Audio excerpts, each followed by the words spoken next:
Yeah, I think we could get right into it. We all know how this buddy works. It's the best, the disappointments and surprises. Um, I've got one of each and then a follow-up in case somebody picks those. So if two people pick them, I'm going to be scrambling.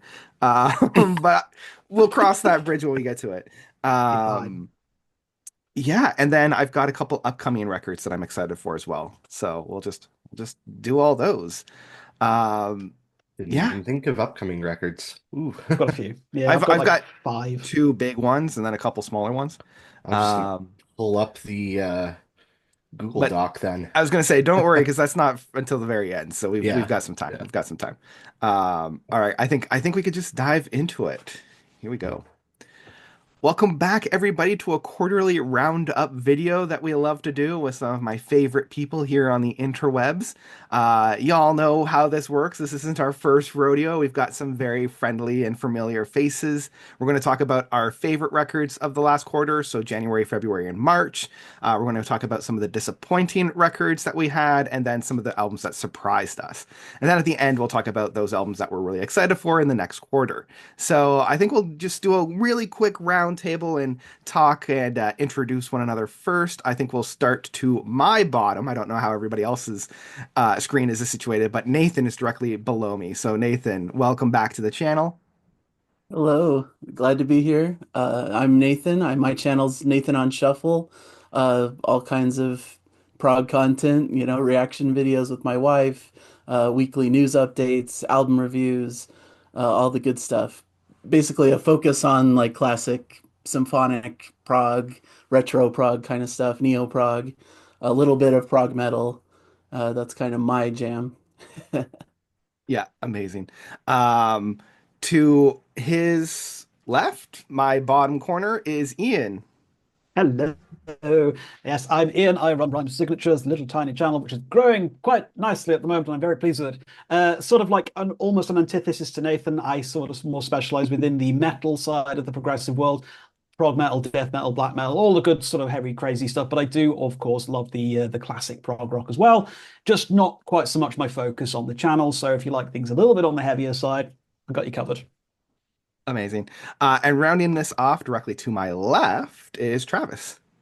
Hi there. I'm somewhere in between Ian and Nathan, and that I focus on nothing really. I do prog metal, prog rock.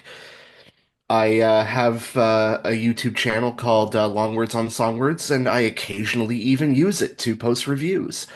I've written reviews for UltimateGuitar.com for several years, Mhm, mhm. and I'm excited to get into this. Amazing. Yeah. And y'all know me. This is my channel. If you're here and you don't know who I am, I don't know what to tell you. You've made some really interesting life choices. Um, so let's dive into, I think why most people are showing up here, the best record of the first quarter of 2025.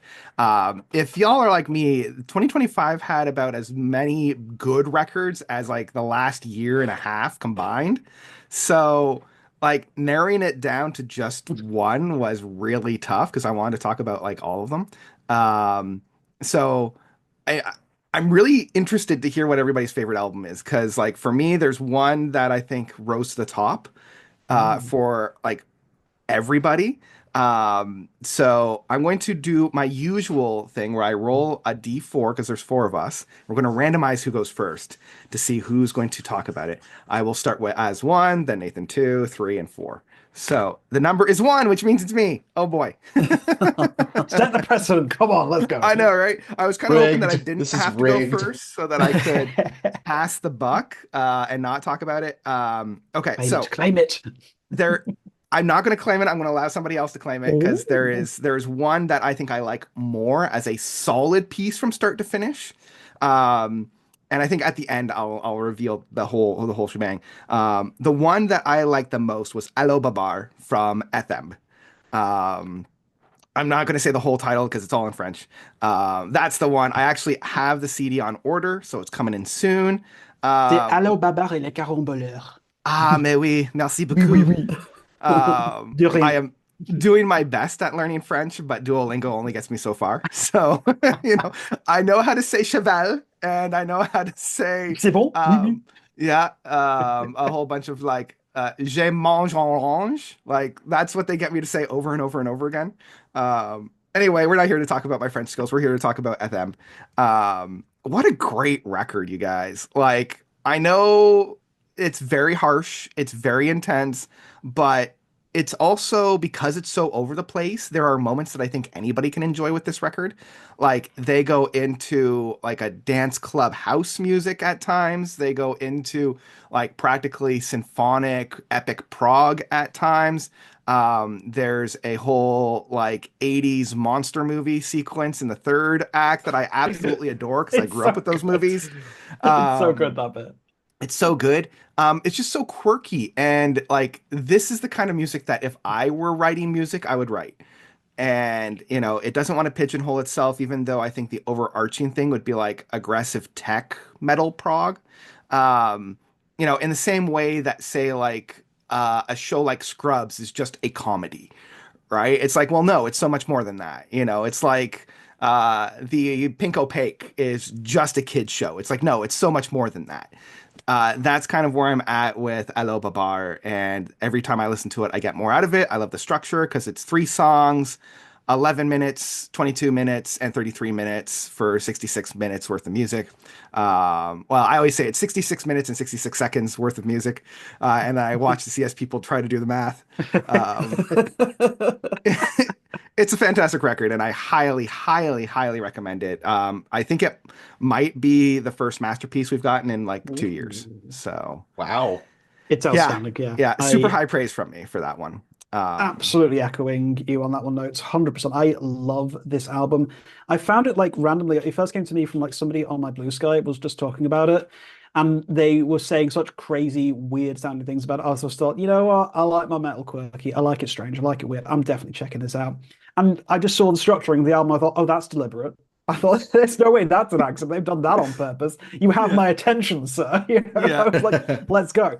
So spun it like about 6 times in a row on one day. I was obsessed, and I still am. I think it's an extraordinary record. It's my second place for my favorite of the quarter, and I think if anybody out there values their progressive metal on the really quirky spectrum, then you can't go wrong with this one. If you're into bands like, if you've ever heard Others by No One, I don't know if you've ever heard that band before. yeah. It kind of reminds me a little bit of that, but like Frencher and more death metalier. So, but Mhm. a very familiar kind of quirkiness to it, which I really, really appreciate. So love it. Yeah, I've deliberately tried to learn French because I know that this thing is peppered with French puns, like left, right, and center. Mhm. So that's part of the reason why I'm like, I want to actually know what they're saying so that I can appreciate this album even more than what I am. So yeah, yeah. I made the mistake of first listening to this record during my morning commute to work on Okay. public transit, and I'm pretty sure I made some faces and laughed out loud and had everybody around me on the bus wondering what was so like, is this guy crazy or something? But yeah, wow. That's all I got to say with the record. Just wow. Yeah, yeah. Nathan, anything from you for Allo Babar? I've I need to spend more time with it. I've kind of sampled it. I was Dude, a little scared of like some of the death metal Fair. parts, but I do appreciate the quirkiness and the fun of it. So You can always definitely a enjoy cool the record. Eurobeat dance breakdown and halfway through the second That is track. It's true. always fun. Yeah, Yeah. yeah. I always try to preface this record being like, it's intense, it's insane. So if you're not a fan of that, you might not appreciate this as much as I do. But yeah, if you're willing to give it a chance, I think it does reward. So yeah. And yeah, so that was Allo Babar by Ethemb. I think that's how you pronounce it, right? Ethemb? I think it's F Meb. I'm not sure. Ethmemb? F Yeah. Meb. Maybe let me just have a quick look at what it says. The Says phonemes in my mouth do not work yeah, with this because it's it's maybe it works better in Finch. Le F Meb. Bonjour. that's probably it Oui. because it's Ethmebb. Ouais, ouais. So it's So like there's a F Meb. all of the phonemes are crashing through the door Three Stooges Yeah. style to try to get through this. So oh boy. We got a Larry Kelly and Moses. Let's That's go. right. That's right. and Oh boy. The extra B is for BYOBB. What's that That's actually right. be Yeah, for? yeah, yeah. Oh boy. That was just a Uh typo. that's right. That's just a typo. All right. Well, we'll go down to Nathan. Nathan, what was your favorite record of the quarter? Okay, I'll pick the one that I think is probably the obvious choice for me and what I love. This is The Yeah, that's Passing, the Jacob one. That's Hell the Roberge. yeah. one. Hell That's the yeah. one.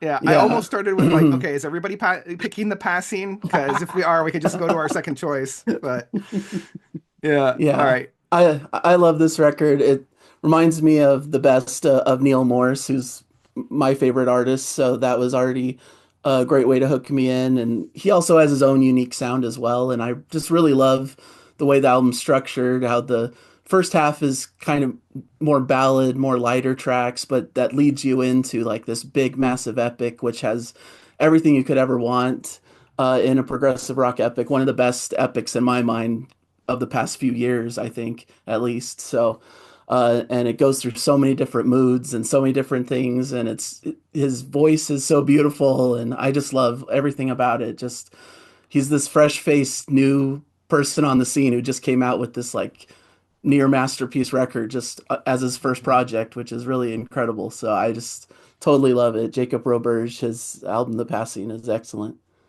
Yeah, I will sing the praises of this record. I've Mhm. liked this record more than almost every other big name record. Like as much as I'll talk about it in the future, like these established prog masters like Car Mechanic and Steven Wilson and Dream Theater that all dropped massive records this quarter.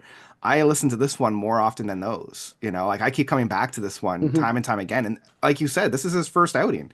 Like he's got such a bright future ahead of him and comes out with a practical masterpiece on the first go.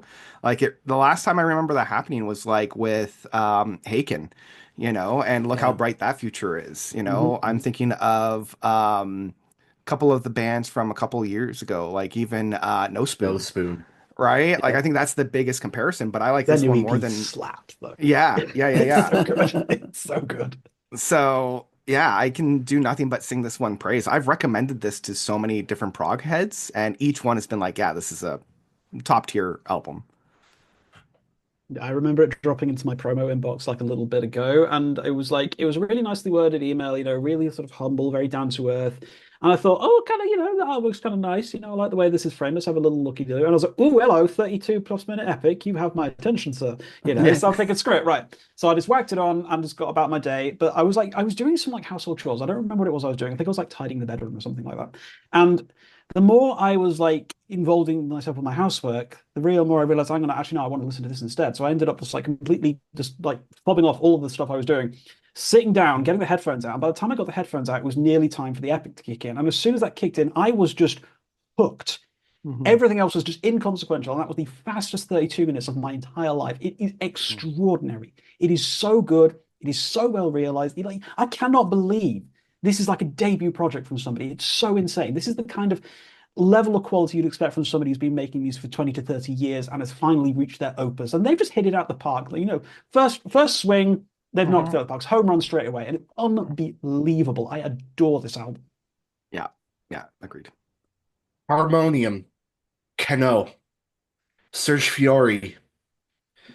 Francophone Canadian prog artists are just built differently. I bow to you, Jacob Ruberge. What a Yeah. masterpiece of a record. It's such a good record. I didn't pick it for my favorite this quarter, but it's definitely in my top three. Yeah. Mhm. It's such a fantastic record, and I really want to see where Jacob goes in the future because it's exactly like you said. This sounds like an album that was made by somebody who has a lot more experience in songwriting and performance than he does. Mhm. Mhm. He is punching so far above his weight. It's insane. Yeah. So, yeah, great record. We have to celebrate the emerging talent as well. So I think it's really important that we do talk about this one to get as many eyes and ears on it as we possibly can because it deserves a massive audience. It really, really does. Yeah, I Absolutely. totally agree. Totally agree. And I love that it's connecting so well with others. Like nothing frustrates me more than finding this masterpiece and showing it to people and people will be like, it's fine. I'm like, no, you don't understand.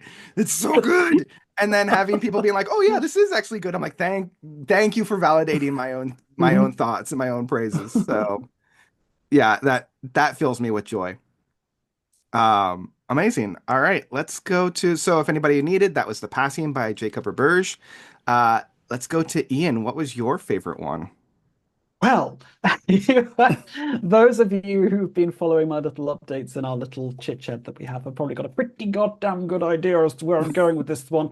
And it was until fairly recently going to be FMEB with Allo Babaré les Caramboleurs, or it was going to have been, of course, Jacob Roberge with The Passing. But of course, I knew that Nathan was going to take that, so I'm not taking that away from them. Hell no. I was just like, no, you can have that one, but it's okay because I've got my pick, baby. I've got mine, and it's Lonely People with Yeah, Power by Deaf so Heaven. good. So good. My God, oh my God, seriously. I am I'm struggling to coherently think about how to best talk about this record without screaming, just screaming incredibly loudly and shrieking, much like George Clark does on the record, except in a lot more of a major key fashion and just telling people how wonderful and how incredible it is. So Sunbather is one of my all-time favorite records, literally ever, like of all time. It is goated all-timer record for me, and I'm starting to feel slightly concerned that Lonely People with Power might very well eclipse it in the long term. It has hit me like a freight train out of control. It is one of the most consistent releases they've ever made. It combines all the parts that make them brilliant across their entire discography, from Rose to Judah all the way up to Infinite Granite. There are little bits and pieces of their entire discography sort of scattered throughout the entire thing. Yes, it's much more focused on the screens. You only get really a couple of tracks where George actually brings back those kind of Infinite Granite style vocals, but you've got these little intermission tracks which really bring back the kind of atmospheric, these melodic, these narrative passages which help to ground the record and stop it from feeling too overwhelming in the long run. And I like the way it kind of feels like it is divided nice and equally across its various things into like, there's like little runs of three tracks per one. So from Incidental 1 up to Magnolia, and then the Garden Route to Amethyst, Incidental 2 to Body Behavior, and then Incidental 3 up to the Marvelous Orange Tree. Every single one of those three track runs feels it's kind of self-contained, but also incredibly combined with everything that's come before it. And that last run, the last run of Incidental 3, Winona. And oh my God, Winona. I was listening to this record for the first time with headphones yesterday because for whatever reason I'm some sort of troglodyte and it took me about 8 listens before I decided to stick the cans on. Because I don't know, or maybe I was like conflicting with people around me. But when I first heard Winona with headphones on, my sequence of emotions was more sort of like holding my hands against that, like doing this, and then I was like, ugh. I was so many emotions going through my head at the same time. It was ridiculous, and I have not felt this affected by an album since, well, since Sunbather, really, to be honest with Mhm. you. Sometimes you just know when something is completely goated, when something is completely an all-timer, and every single time I've listened to this like about a dozen times now, I am not getting bored. I am finding it more thrilling every single time I listen to it. I am trying to like coagulate my thoughts into a real review, which should hopefully be coming in the middle of next week. You, if you want to watch me lose my mind completely and start gibbering like a lunatic, you will have to watch that review because I am still struggling how to get my thoughts out properly about this. Because Lonely People with Power is, honest to God, one of the best records I've ever heard. I think it is absolutely untouchable. It is brilliant, and it completely knocked out my expectations. Yeah, I'm in a very similar boat. Like this thing dropped on Friday and it's very quickly becoming one of my most listened to records this year. I'm astounded by it. Like this made me appreciate Infinite Granite even more. And most of the time when an album comes out and I appreciate the past album more, it's because it's weaker. This did the opposite effect where it's like this is one of the top shelf Death Heaven records and it makes me appreciate their past records even more. You know, like if they released Infinite Granite and Lonely People as almost like a 1-2 punch, I think it would have been like an absolute masterpiece Mhm. because where Infinite Granite was much more of the shoegaze style, much more of the post rock stuff, not a whole lot of growling. This is them going right back and doing like oops, all bangers kind of on their side of things.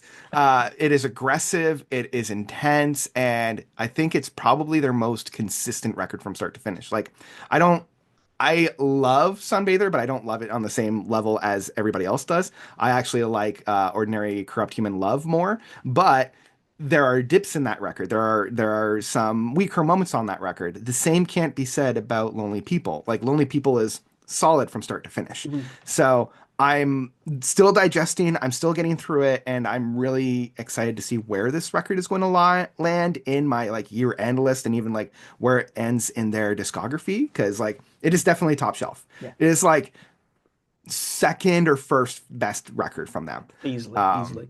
It's and tied with like Sunbather at the moment for me because only just because Sunbather's been out for so much longer and I've had like 12 years to appreciate that album. But I do feel like it's giving me that track record. It feels like this is the kind of thing which I will look back at in December of this year and think, has anything else even got a chance at beating this? Because at the moment, with what's on my to come out docket, I can't see anything beating this. But of course, mhm, stranger things mhm. can happen because most years it Yeah, tends to be that one random record I've never heard of before in my entire life comes out of that's nowhere, smacks me about the face, and goes, "Ha ha! yeah. Screw you and your stupid list." It's always how it happens, you know? That's what Yeah, it happened with is. so many records, Yeah, you know? absolutely. Literally, that's what happened with The Passing, where it's just like, oh yeah, this small independent artist that kind of, you know, was on YouTube doing covers now comes out with this absolute masterpiece that's like, goodbye Dream Theater, goodbye Stephen Wilson, goodbye Tiktaalik and Charlie Griffith. No, Yeah. we're going to concentrate on Jacob Robridge. Um, yeah. Nathan, Travis, have you guys given this guy a listen yet? No, I never really got into Deaf Heaven. I tried Fair. Sunbather, it wasn't my thing. And That's fine. uh, you, the way you guys are talking about this record, though, maybe I should give it a listen. I mean, I was George's in a very vocals are different. still going to be a bit of a sticking point, I think, for people. If they're not into black metal shrieks, they can be hard to get past. I'm That's not Yeah, going to pretend yeah, yeah. otherwise. where I am with I Yeah, black metal. I do for sure. find it's weird with black metal and especially Deaf Heaven. I have to be careful on which stereo system I play it on because I can't listen to it in the car because it's almost too tinny. Like it's the amount of like Treble. timbre, is that the one? That's the high range one, Timbre. right? Timbre, Yeah. thank you, timbre. Like Or the amount of treble. timbre, treble, thank you, There we go. trouble. The amount of trouble that's on this one, it like almost gives me a headache. So I can only listen to it on either my stereo at home or my headphones. Cause yeah, if you listen to this on low grade headphones, it Not good. sounds horrifying. Like it sounds real bad. So you gotta have that higher range. And I hate to be like, well, to get the best quality out of their music, you gotta get the best, right? I'm just like, no, like legit. If you listen to this in a car stereo, or if you listen to this on like a $20 set of headphones, it's going to hurt your ears. Hmm. Hmm. So, you know, listen to it on a good stereo or listen to it on a good noise canceling pair of headphones because otherwise it's going to be painful. Hmm. Yeah. Nathan, I'm having a feeling that this is definitely your like top tier, top shelf best album of the year. Oh yeah. Yeah, yeah, this isn't quite my thing, Yeah, but which is fine. I That's totally respect it. fine. Yeah. I didn't Honestly, think it'd be quite up to your speed. I mean, yeah, obviously, Infinite Grounds, I imagine, is a bit more palatable for you, but yeah, I would say Yeah. like I love that try record Infinite though. Granite. There are moments on Ordinary Corrupt Human Love that I think you'll Mm, really, really enjoy. Like the second and third track, there's like this mm, about 10-minute suite within the middle part of those two record tracks that I think is my favorite moment of their music. Um, but other than that, nice. I'm like, oh, this is definitely not a Nathan album. This is That's fair. that's fair. I Yeah. I would definitely point you towards Infinite Granite if you've not listened to it though, because apart from Yeah. the Okay. final track, there's like no growls on it whatsoever, and it's just basically a pure shoegaze album. Yeah. Try Great Mass of Color. I think that will Hmm. stick with you, that song. That's a great song. It's one of my all-time favorite Def Heaven songs. I think it's Yeah. beautiful. It's got such great melodies, and you wouldn't even know it's the same band as To the Screaming. You were just like, who the hell? This is a different band, right? You know, it's like, no, no, no, same band, same band. Yeah. Well, this Cool. also got me excited because I felt like The Ocean was doing a similar thing with their last album, An Infinite Granite, which means that if they're Mhm. following suit, then the next record from The Ocean is just going to be a powerhouse, like Please, I found the last one from absolutely the Ocean a bit brutal disappointing. one. Yeah. I mean, there were moments from the last one that I really enjoyed, but Hmm. yeah, it's not their top shelf album. Uh, Amazing. So yeah, that was Lonely People with Power from Deaf Heaven. Let's go on to Travis. Travis, what was your favorite record of this first quarter? Gosh, where do I even begin? I mean, this has been a stacked quarter for good new releases. Um, but for me, right now, the one I think I'm going with as my favorite has got to be Coheed and Cambria's Vaxis Act 3, The Father of Make Believe. And that's a bingo Um, for Michael. excellent, excellent. Uh, Yeah, I mean, all the other albums that I have listed here as favorites, potential favorites, could all be potential album of the year material, but this was the first record that I heard this year that just kind of made me like do like Ian with Jacob Roberge, like just drop what I'm doing and Mhm. go, oh. I mean, there definitely is a little bit of pandering to like nostalgia with this record. I mean, Yesterday's Loss is definitely keeping the blade and Always and Never just rolled into one track. Um, oh, that's pretty. yeah, that's a very I don't have any physicals from this year yet, sadly. Um, yeah, and then you've got tracks like Searching for Tomorrow, Goodbye Sunshine, Mary of Mercy, Father and Make Believe, really good, like the heavier but still like fun. And I think that's what I like about this record a lot is that it seems to me like Coheed and Cambria has kind of been they haven't mixed like the fun Coheed and the dark Coheed very effectively on the last few albums. Like, the first two Vaxes were like dark Coheed, and then you have Color Before the Sun, which is fun Coheed. And then, the Aftermans are prog Coheed. We didn't really get like a good mix of that since No World for Tomorrow, and I feel like this album does that very well. I can even get past some of the things that like if it were another band that did it, I'd be like, like that sort of coffee shop acoustic indie guitar playing on Corner My Confidence. Um, and Someone Who Can is just like pure 80s like synth pop Best standalone bliss. track on the album. Best standalone. Just I Yeah. love it. It's so Yeah. good. And I'm even in the kind of minority that really likes the Continuum as a full suite. I I love know it. that. Oh, okay, I love it. cool, I think it's cool. fantastic. And that ending, Oh, like such fan service. It's if like, you holy have shit. not listened to this album yet, you are not prepared for this.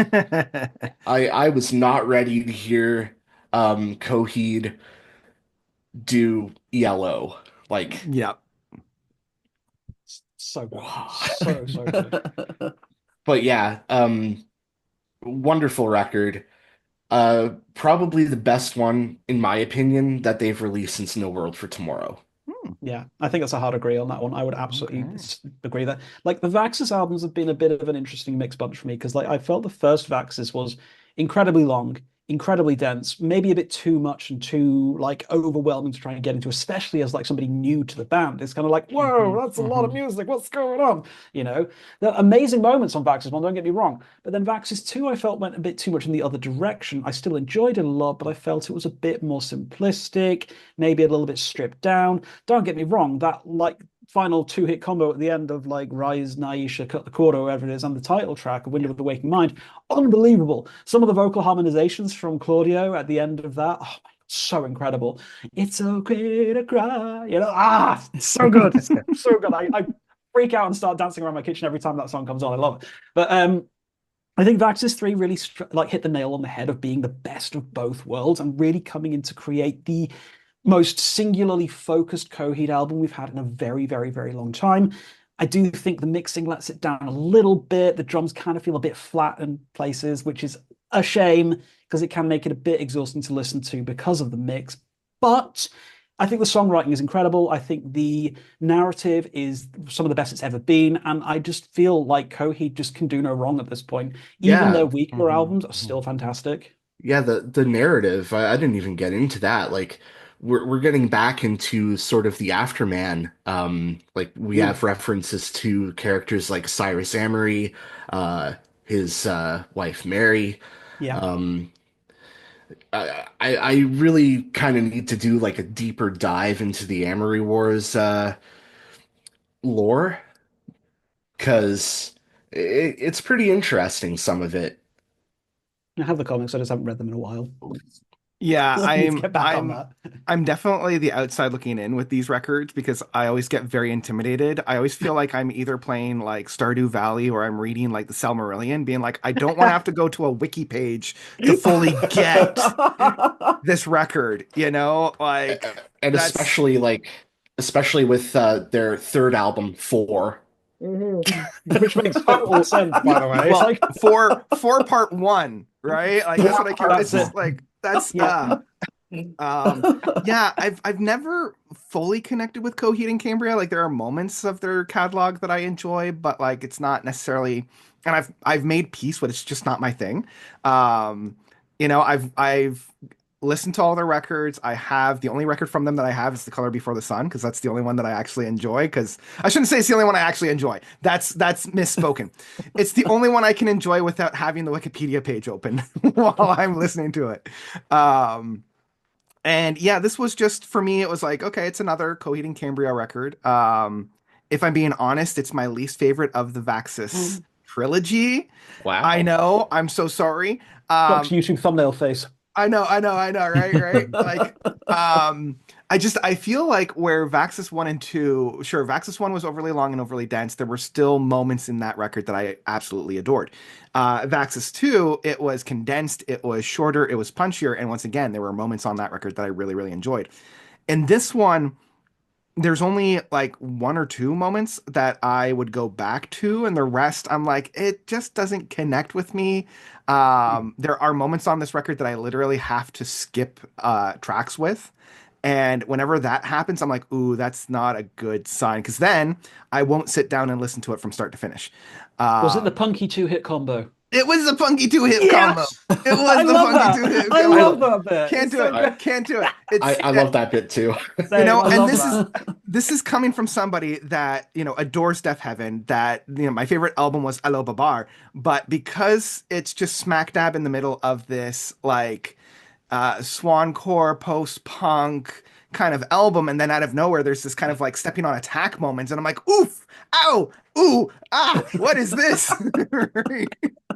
um yeah, and I've made peace that this album just isn't for me, and I'll just go back and I'll listen to Colors Before the Sun, I'll listen to the first two Vaxis records, I'll listen to Four Part 1 and 2, and I'll be happy in my own little Coheed box. So That's yeah. fair. That's fair. Yeah. Yeah, Yeah. I really enjoy the record too. I'm kind of more of a Coheed casual fan, I guess I'd say. But I've heard all the records and I've enjoyed a lot of them. I really loved No World for Tomorrow. That was one of my favorite records back in those days. And this is probably the most I've enjoyed Coheed and Cambria since that record. So really had fun with this one. I thought it was really good. Heck yeah. Great. That's great. Hell yeah. All right, so rounding that off, that was The Father of Make Believe by Coheed and Cambria. Any honorable mentions? Anything that Oh, we haven't talked about? I I've know that got a there's. list. I have a list as well. I can start because I feel like most of mine aren't a part of your guys because most of mine are on pop side of things. Okay, sure, sure. Yeah. My first one and the one that I've been listening to alongside the Deaf Heaven because it's kind of like going back and back because they were both released on the same day. You guys need to, you know, structure your release schedules. Like let's at least what's the word I'm looking for? Chronological. Increment them, like put them out on different weeks so Ah, that I don't I don't have to spend one day listening to several albums. Um, the new spelling record that just dropped on Friday, Portrait of My Heart, is so friggin' good.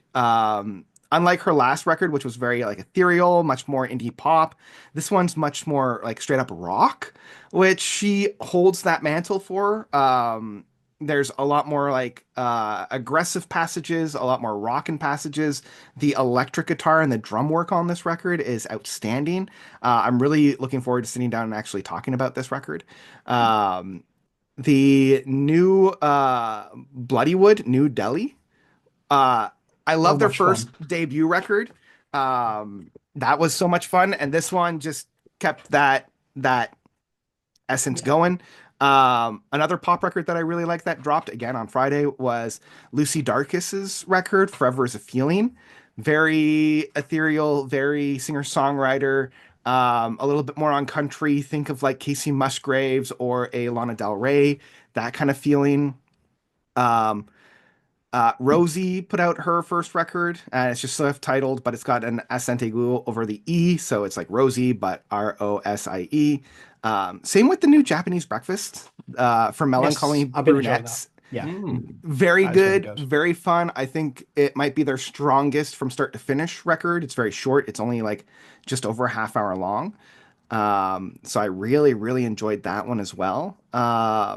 And just like a really quick speed round, I think the only other one that really connected with me was I think it's Ariane Roy with Dodge, I think is how you pronounce it. A little bit more heavy. It's again got the vibes. But yeah, a little bit more heavy, a little bit more aggressive, but in like that indie singer-songwriter kind of a feel. Again, it's just over a half hour long. So those were my pop outside of obviously Bloodywood. My pop recommendations for this year, and I just spat all over my computer. Um, any other honorable mentions for the best records of the first quarter? Oh, heck yeah. Okay, we'll go for Travis. Travis, you go Oh, first. um, Luna, Tempera Mutantur, great record. Yeah, I First killer release of the year for me. It was so good. yeah. Last year, a lot of people were saying Absolute Elsewhere by Blood Incantation was like Pink Floyd mixed with Mm-hmm. Opeth or something Mm-hmm. like that, and I was always like, no, this is uh this is Eloy mixed with Morbid Angel. And now I'm trying to find like two appropriate like death and prog bands to, and I'm thinking this is like Vandergraaf Generator with death. Yeah. Yeah, yeah, Yeah. that Sure, scans. sure. Yeah. Great Um record. Night Flight Orchestra, Give Us the Moon, just Super. Yeah, solid it's fun. 80s pop rock Yeah. glory. We've already mentioned, of course, The Passing. Um, Avantasia, Here Be Dragons, really good epic record, you know. Oh, spicy. Um, Not their best, but okay. Steven Wilson's The Overview. It's a little, some people are loving it, some people are not liking it. I'm firmly on the liking it side. Um, Again, Envy not of their best, but None. okay. Yeah. Envy of None, Stygian Waves. That just came out I two was days not ago. expecting Alex Lifeson in a dream pop album, but here we are.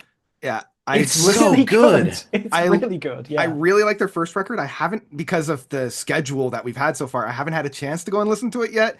But like it's once fun. I've digested all these, that's going to be like next up You're for gonna what I want to love listen it. to. It's Okay, You're it's okay, it's gonna a lot of love it. fun. It's such a good record. Yeah. okay. And then my EP choice, of course, is No Spoon's Ozai EP. Of I course, mean, of course. it's just more No Spoon. I mean, With growls. With yeah. growls. Like this bang my Um, elbow on my table. Ow, ow, ow, I ow. did actually listen to the original Ozai Oh, before Yeah. this, and yeah, I could see why they remade it. Like the original is good, don't get me wrong, is it but kind of like like a Haken's Restoration deal, like that sort of thing? I think there is some new material that they Hmm, put hmm. on this EP versus the original, because the original only has Yeah. 4 tracks, and then this Oh, Right, one's sure. right. 5. Yes. So it is kind of similar in that respect, because like Kind of similar. yeah, because the tracks off of Enter the Fifth Dimension, as they get turned into the Restoration ones, they do merge a lot of things. They change the names of the Yeah. tracks and all that sort of thing. So it feels kind of then Yeah. it's a similar deal then. Yeah. Yeah. But I know that the Effervescent Power, which Mm. that's the chorus of the year for me so far, It's really good. is pretty much just exactly identical between the two Okay. records. So it seems like a more faithful recreation. Okay. This Okay, is when he comes over okay. like, with that force of a supernova. I'm like, let's go. Oh, It's so God. hype. Oh, Great. yes. All It's right. so That's fun. good. Oh, great. All right, Ian, anything that we didn't touch upon in Oh honorable golly. mentions? Desiderium's Keys to the Palace is my big obvious one, which hasn't been mentioned yet. I loved that one so much. I did a full review on it a couple of weeks back. It's like the most positive and uplifting death metal I've heard in quite some time. It's real major key stuff. It's so I don't know, it's something really life affirming about the sound of it It's without life really metal. yeah, exactly. It's you've Yeah, got death yeah, metal and life metal. That's it exactly. It's yeah. kind of got the that sort of death metal aesthetic to it, where it feels like you are listening to a death metal album, but it Hmm. feels so positive and so uplifting with not only its lyrical themes and ideas, but just the way it presents everything as well. It feels just like this kind of warm, embracing hug of death metal, which is a really Yeah. weird thing to equate Yeah. it to. But I've been having so much fun with it. It's been ridiculous. Great, great time with that one. What else have I been? Oh, the new Drudk. I can never get the freaking name pronounced correctly. Drudkh. Drudk. Shadow Play. That's another really, really fun one. Ukrainian kind of again, it's that sort of similar kind of atmospheric black metal kind of stuff, which I'm just basically a sucker for these days. Really, really strong. They've been going for quite a while now, this band, but this new entry is just very, very strong, very, very solid indeed. Having a great time with it. Hmm. What else have I? Oh, the new Brian Daddario album as well for all you Lemon Twigs fans Oh out yeah. there. That's so good. Till the Morning. Again, I don't know why it's been billed as a Brian Daddario solo album because it just sounds like another Lemon Twigs album. But I mean, I love the Lemon Twigs, so go figure. It's great. I absolutely love it. And I suppose the last one I really want to mention is screw it. I'm going to mention Lady Gaga's Mayhem So because good. I I I haven't I I, listened I to that one simp Lady yet. Gaga so hard. I think she's wonderful. I've loved Gaga for like basically since she came onto the scene. Obviously, LGBTQ plus icon in like every sense of the word. We love her for that. And I Yeah. just think this is probably one of the strongest like sequences of songs that she's put out in a long time. 13 new songs plus the whole Die with a Smile thing with Bruno Mars, which is like was literally all over the place. You couldn't avoid it ever. Which it's there, it's fine, but it's at the very end, so you can ignore it if you want to. Yeah. But I just think it's such a great summarization of her career to this point. It's got a little bit of everything. It's incredibly strong. It's incredibly easy to listen to, and I just keep coming back to it. There's so many songs in here, like where is it? Perfect Celebrity. Great songs, really quite aggressive guitars on it, feeling a little bit Nine Inch Nails in places, which I thought was really, Hmm. really cool. Hmm. And that two-hit combo at the end of The Beast and Blade of Grass, some of the best ballads she's ever Yeah. done. Oh, Yeah. such a great record. I love that album so much. Yeah, I'm usually more of her like jazz singer and like kind of the throwback style. Sure. Like I love her duet that she did with Tony Bennett, and I love half of the Harley Quinn record that she put out last, and then the other half I'm like, oh no, oh girl. Uh, but I think this is probably her strongest consistent record from start to finish, probably since like one of her first records, really. Fame Like Monster? Fame Monster. I was gonna say Mm, the Monster Madness, but no, it's Fame Monster. yeah, yeah. Um, yeah, because again, I just keep having Abracadabra stuck in my head.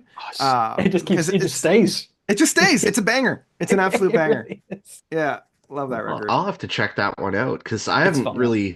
I haven't really listened to anything from Gaga since God, what was her second album? I think it Born This was. Way. Born Yeah, This I Way. haven't really listened to much of her since then. Kind of feel like because she's been more involved like in like the jazz singer-songwriter pop world, Yeah. the traditional pop, you don't really hear much of her like on the radio or like uh, it kind of made me like think like whatever happened to Lady Gaga? Where is Lady Gaga Yeah. these days?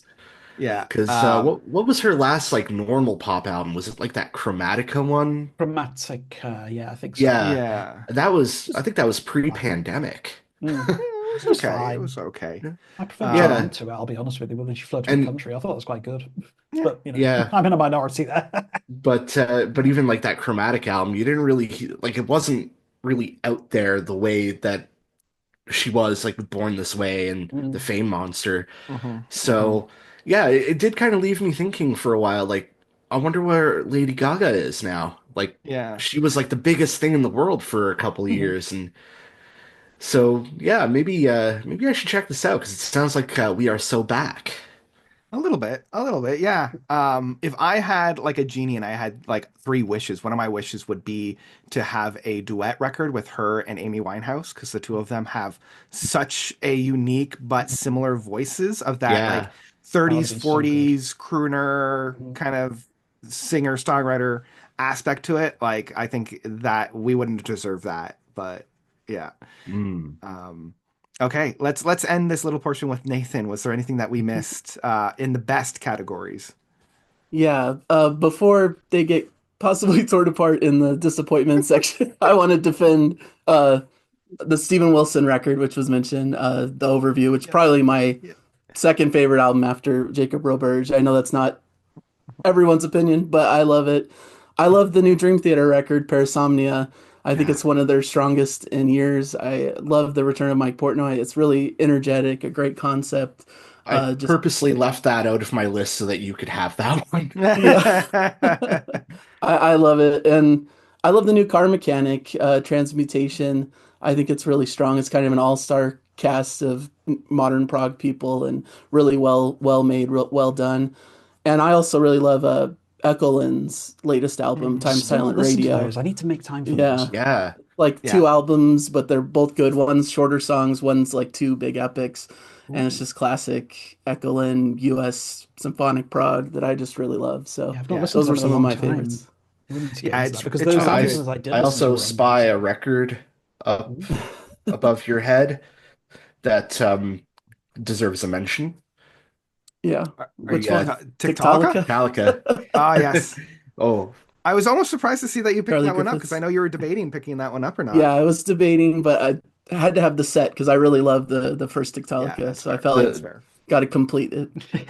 Yeah, I get that. Absolutely. the I track with I love that the one. track with Rhodey Walker. Just S- That's Fault Lines, isn't it? let's I think. go. Fault Yeah, lines, fault man. lines. Yeah, So good. Love It's let's like that one. having a new go. Protest the Hero, but mixed with thrash. And I'm like, yes, Yeah. that's so It's freaking all Yeah. I've good. ever wanted is thrash protest the hero. Yeah, Right. it's one of Yeah. those I didn't realize I needed it until I had it. Yeah. Yeah. Yeah. Yeah. Yeah. Oh boy. All right, let's move on to our disappointments. These are the records that might not necessarily be the worst records, but are the disappointing records. Either what we got was not what we were expecting, or it was less than what we had wanted. Let's work backwards. So we started with me last time. Let's start with Travis, and then we'll go backwards and end with me. So, Trav, what was your most disappointing records from January, February, and March? So here's the thing. Every album I've listened to this quarter has been at least good. There haven't really been any albums that I've listened to this quarter that really rubbed me the wrong way, except for one. And I like it now. I like it a lot better than I did. First impressions are like really important though, and this one Mhm. really did not leave a good first impression. And I'm talking about Dream Theater's Parasomnia. Mm. So I think it's because my expectations were so high. Like, I know we always talk about, well, we don't want to put our expectations that high because we don't want to be disappointed, but secretly in our heads, we're all thinking Portnoy's back and this is going to be Metropolis 3, This is going to be the greatest Dream Theater record of all time. And when it just turned out to be like kind of like the last few records, but a little better, I was just like, I almost went as far as like I'm glad that I didn't get the chance to do the review I originally wrote for it because I was going to just tear this album apart. It So I was was sleep on I things first. Yeah, yeah, yeah. well, Don't I go to bed mean, angry.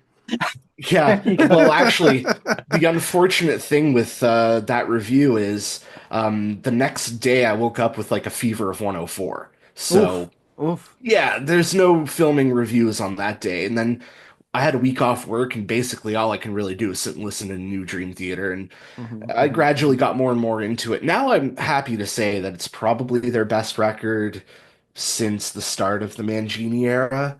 Okay, I okay, still okay. don't think I'd place it above like their classics or even some of their, you know, middle period stuff. Like I don't think it's better than Octavarium. I don't think it's better than Systematic Chaos.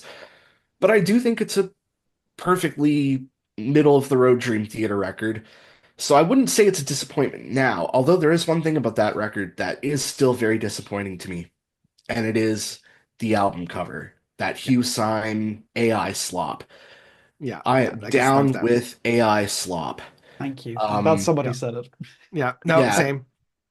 and it's unfortunate because it seems like this is a trend that's going to continue in music for a while. I had a bit of a video planned on like AI in music. When is it appropriate? When is it Hmm, not appropriate? hmm. And Yeah, just thinking about this Dream Theater album cover has got the wheels turning in my head on how Yeah, I to approach that again.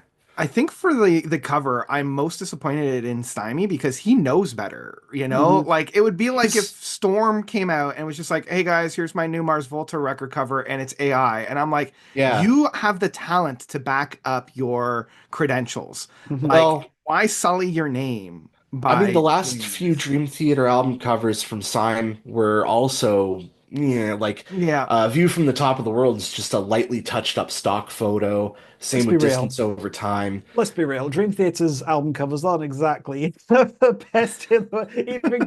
I think for me, one of the Hey, only iconic, really awesome Dream Theater album covers is probably Scenes from My Memory. I mean, it's iconic. Okay, okay. Images the words is iconic, but yeah. let's be real to ourselves. If we looked at that album today with no prior knowledge of it, I'd be like, "That's a terrible album cover. What is going on?" Yeah. I mean, 6 degrees of inner turbulence? What are you talking It's not. about? It looks like right. Okay, somebody opened up Photoshop in 2004, found some grunge brushes off of DeviantArt, and slapped them onto a blank Yeah. canvas and called it a day. You Yeah. DeviantArt know, mentioned. Yeah. I Yeah. think neurons firing. Oh no! Neuron acting. Big Historically, brain. they've never had great album covers historically, but I'm kind of glad you actually picked this one for your disappointment because it means that I can move on to my other disappointment because this was my first pick. Um, Okay. I'm still Okay. not 100% on this record. Yes, I gave them money. I had to, much like with Yeah. Nathan, I have to complete the set. I'm sorry, I just do. I Same. hate having an incomplete set, especially when I've been collecting everything so far. Yeah. And I do like I've a got lot of mine right moments there. on, yeah, I like a lot of moments on this album. I really, really do. I think the epic is fantastic. I think Bend the Clock is a brilliant song. I think it's absolutely brilliant. But I don't know. I think, like you say, my expectations were a lot higher because it's Mike Portnoy. Oh my God, the OG drummer. He's back from the dead. Well, he didn't die, but he's back from working with Neil Morse and the Adrenaline Mob, which was not a good move. But we all make mistakes. We all make Yeah. mistakes, Yeah. especially Adrenaline Mob, which was God awful. Good Lord. To think Yeah. that's the Yeah. most recent studio example we've had of Russell Allen as well, which is very disappointing and very depressing. Ugh. Symphony X, please come back. We miss you. But no, I do like it, but I was disappointed with it because I do feel that it is still treading the same water that we've had in the Mangini era, that similar kind of vibe, that similar kind of attitude and sort of like thematic elements that we've had, albeit with a slightly different drum sound at the moment. And you can notice that it's a different drum. You really, really can because Mike That Portnoy, that yeah, first high tom fill in yeah, yeah, Night yeah, Terror, like yeah. that's pure Portnoy. Yeah, and I think Liberty sounds great at the moment. He does something like "Night Yeah. Terror, Mystery." Yeah. It's Yeah. some really good melodies, but at the end of the day, it's a Dream Theater record from circa 2000 plus whatever, and I'm like, the last time I genuinely loved a Dream Theater record was a dramatic turn of events. I Yeah, think that's fair. going back, like I've enjoyed to a certain degree, apart from self-titled, which is garbage and can be thrown in the bin. I've enjoyed elements of all of their albums to this date, and I do feel, like you say, this is the best one since the Mangini era started. I don't count A Dramatic Turn of Events as a Mangini era one because at the time he wasn't recorded, but he's kind of a grey area one. He's kind of a grey area, so it's kind of exists in its own little bubble. Um, but it's fine. It's fine. I do occasionally come back to it, and I do occasionally listen to some of the more interesting tracks on it, like I say, like Bend the Clock and the Shadow Man Incident. But I don't know. It's just, you know? Yeah, yeah. Hmm. I'm gonna stand with I think Nathan in this one in that I actually really love this record. That's fair. I have listened to this Dream Theater record more than their past five records. I think it's the unity of this record that the past five records, outside of the Astonishing, because the Astonishing is an outlier all on its own, which I do love. I have a very soft I, spot for I the I love the Astonishing. astonishing. Love the Astonishing. Uh, I But like I found like Views from the Top of the World, Distance Over Time, self-titled, uh, any of those songs could be swapped and it would still be the same album. Whereas the songs on Parasomnia have their own identity, and I feel like that's what was missing within the past five or six records from Dream Theater. I wish they included Mike Portnoy more on the production side of things. Like I feel like this was still a JP produced record, as he's produced all of the records pretty much since Mike Portnoy left. And I wish that they brought him more into the production and the producing side of things a little bit more. But other than that, I've had a great time with this record. I would agree that it's not like top shelf. This isn't touching that big run from Scenes from a Memory all the way to Black Clouds and Silver Linings. I feel like that run of albums is still untouchable. But I feel like this, along with the Dramatic Turn of Event, are knocking on the door, being like, can we come play too? Can we be included in this club, please? And it's like, well, you have those few songs that just kind of bar you from the gates. And they're like, ah, okay. So I would actually say that this was one of my more surprising records because of how much I've come back to this record. Like, I did not come back to Distance Over Time. I did not come back to Views from a Top of the World. I listened to it, I reviewed it, and then I put it on the shelf, and I hadn't touched it since. So yeah, I would agree that it's not their best work, but it's definitely far from their worst. Yeah. Sorry, Nathan. It's okay. We have to be nice when we're talking bad about these records because ultimately, at the end of the day, it's just our opinion, bro. It's fine. It's fine. That's it. I'm okay. I'll survive. So that was the first one down. Now we're going to Ian. Are you No, sure I'm- you're going to survive? Oh no! Oh no! Okay, so it's kind of awkward for me. Because Dream Theater's been taken. My most disappointing record of the quarter so far was unfortunately the Overview. Now, let me tell you how incredibly uncomfortable it was to sit there in front of Stephen Wilson with a smiling face whilst I asked him to sign the damn thing, while secretly I'm in the back of my head thinking, I didn't say nice things about your album in my review. This is slightly awkward. Please don't tell me you've watched it because I'll cry a little bit. And if you throw me out of the record store before you sign it, I'll be very upset with you. No. Okay, so like we say, with these disappointments, it's not that I think the Overview is bad.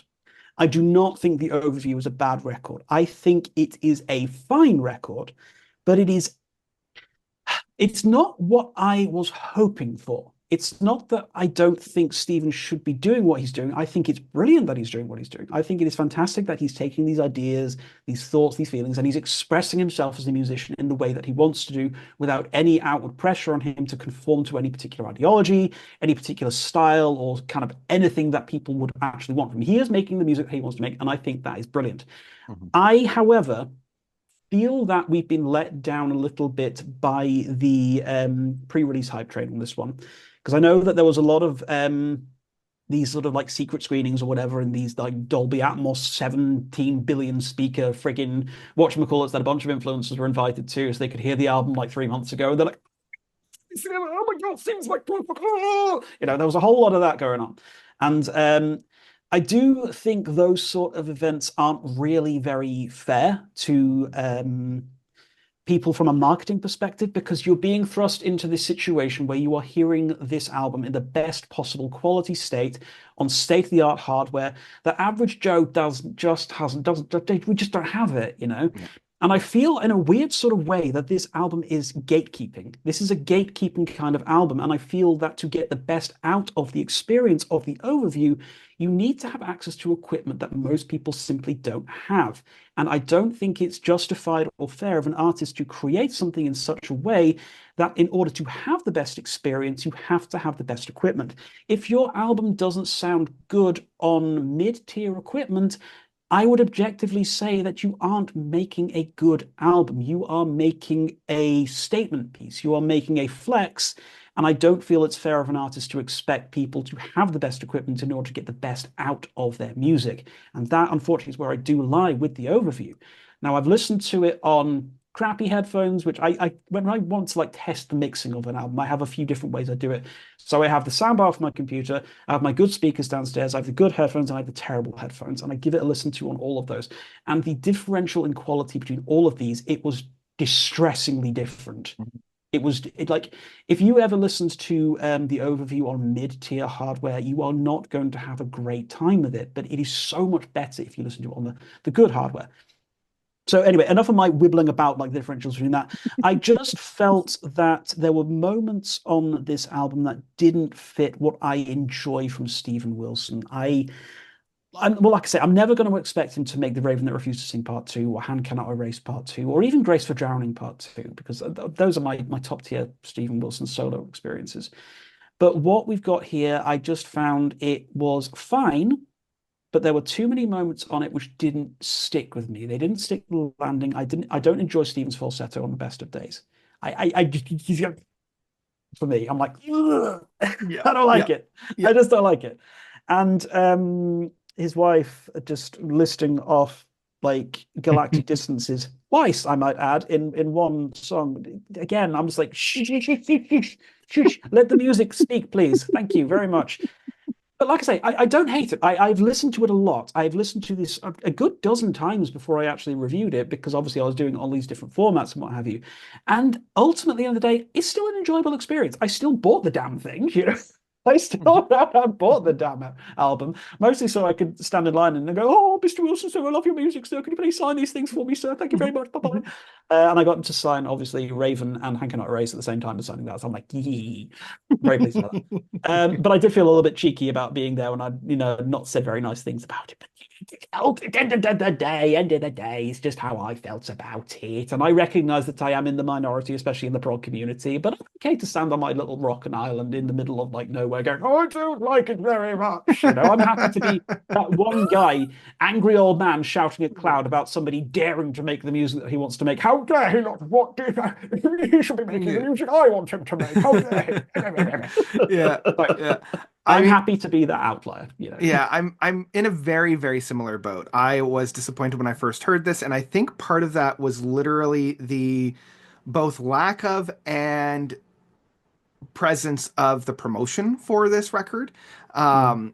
Because it was being billed as a two-track album, and they made it very clear it's two tracks.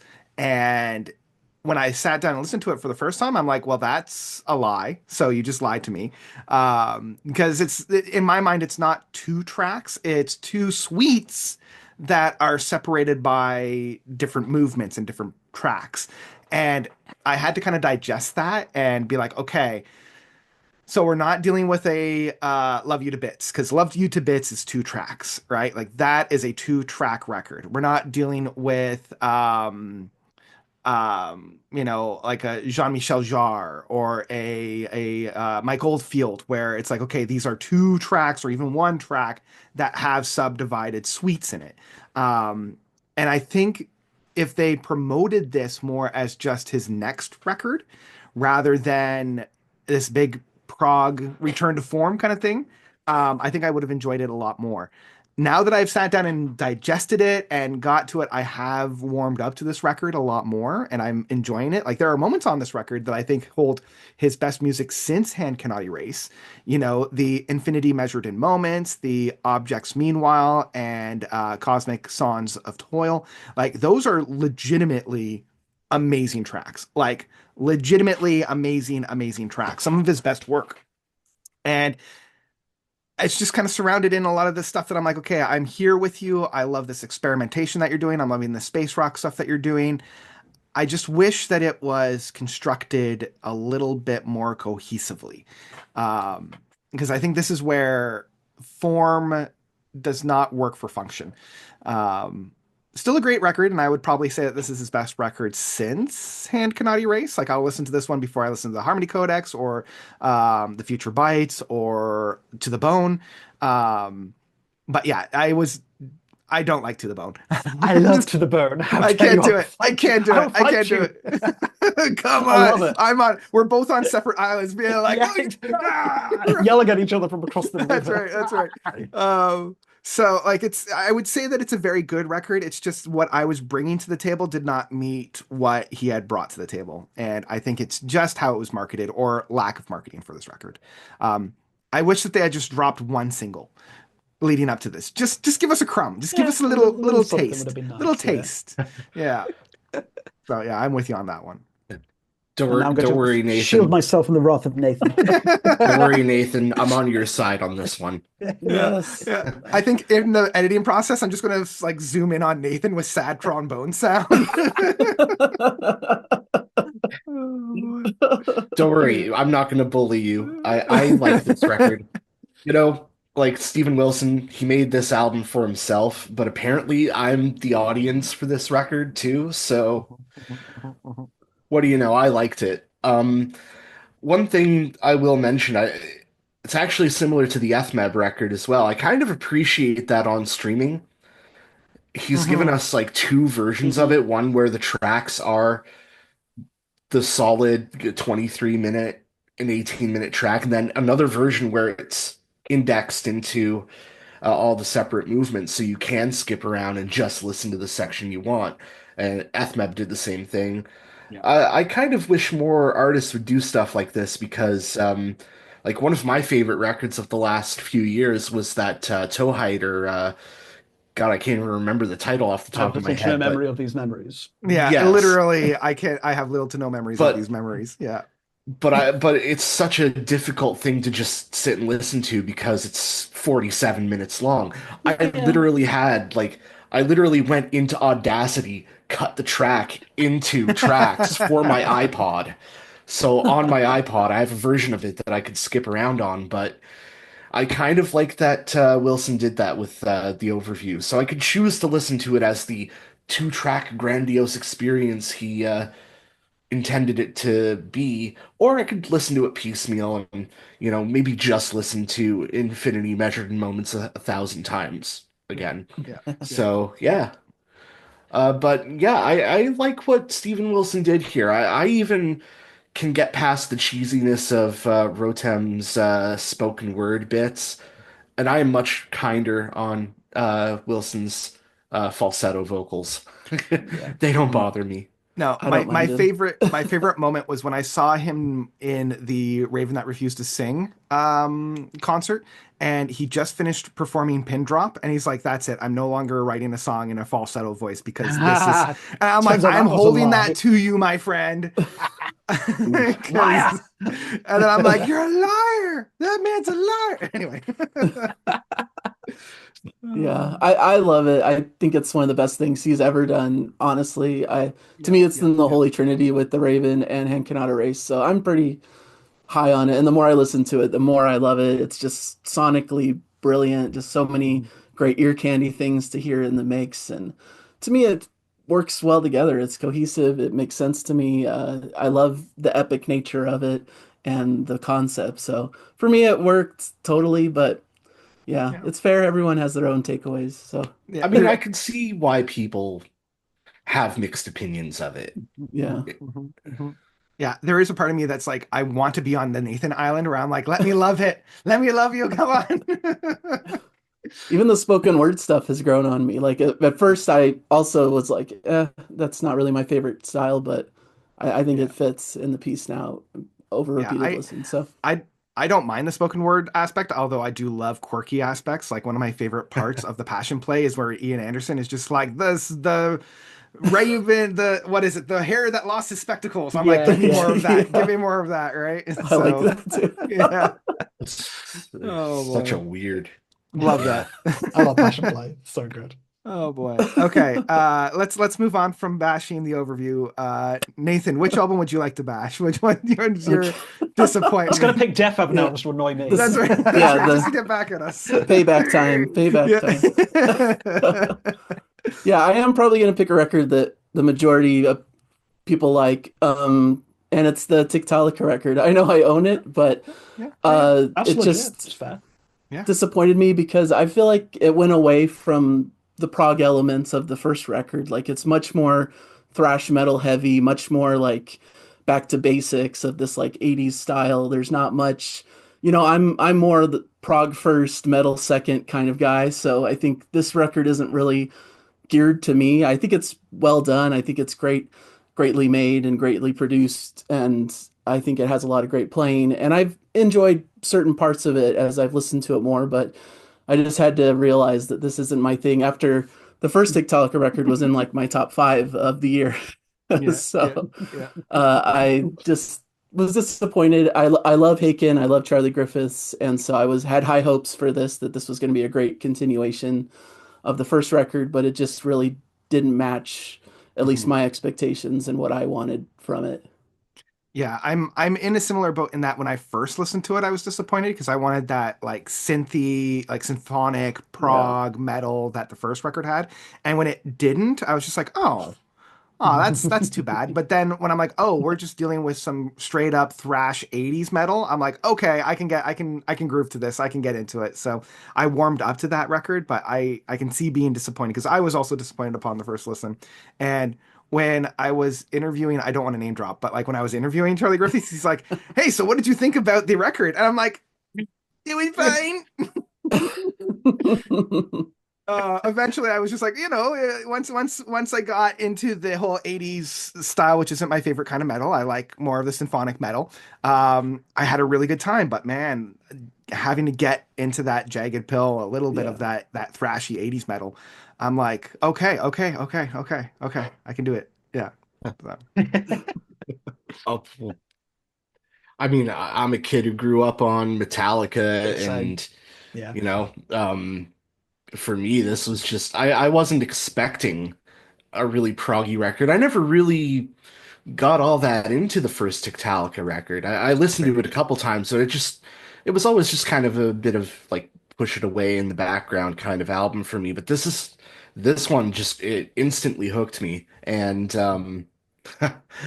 I mean, I already mentioned the track Fault Lines as being just insane. It's insane, but My favorite vocal performances on it from Vladimir Lalick, though. So he's Hmm. so, yeah, so good on this. Like, I love him yeah. on the David Maxim McKick record, Hmm. Bilo Hmm. 4, I think it was. And I was just like eager for more of that. And he did not disappoint. I love his vocal contributions David so much on Maxim this. McKick mentioned neuron activation. Yes, love Love me that some guy. McKick. He's so good. He's so good. Oh boy. Yeah. Uh, What this album did though is it made me appreciate again the first record so much more because I've gone back Yeah, and listened to that first I'm record. gonna have to. Yeah, it's Yeah, so it is good. I very love good. it. It is I'll very tell good. you one thing. I like this Tiktalika album better than I think I like the last couple Haken records. Ooh, Oh, I This don't. ooh. is this is That this is that's a better than spice. The That's a Hard to shaking say. head spicy from take. Nathan.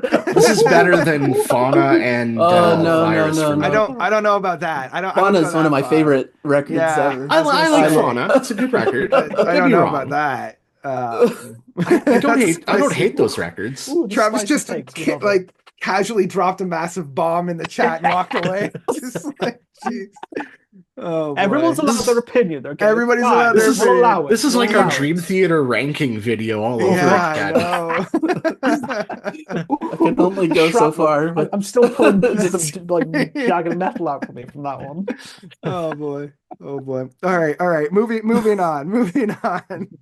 Um, I think my most disappointed record is one that nobody listened to, and I'm kind of glad because it wasn't very good. It comes from the UK instrumental, very synth pop, synth rock group of Mogwai. And their Oh. record of The Bad Fire. They should have renamed this as The Bad Album. Ooh. Ayy, got him.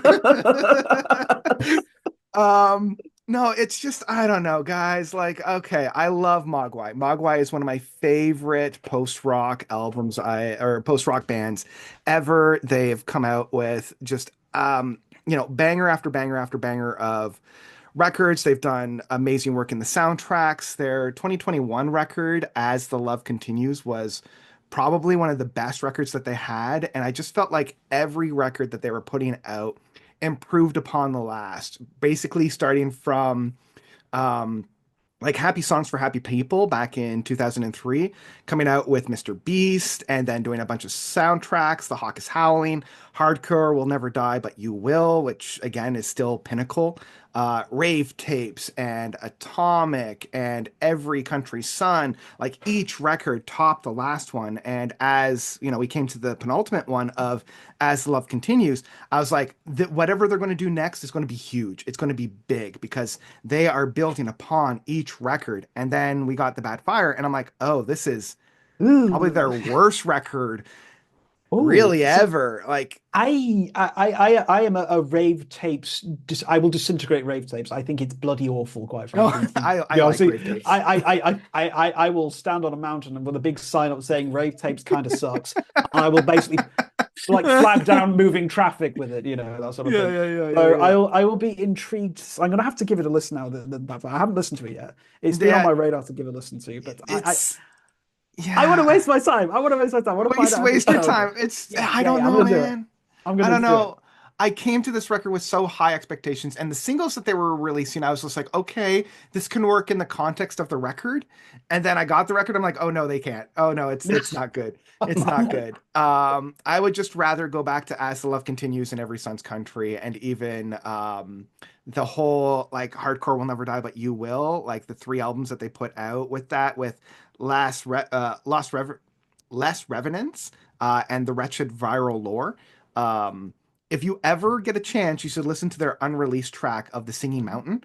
It's a 20-minute epic. And Okay. it's one of the best things I've ever heard.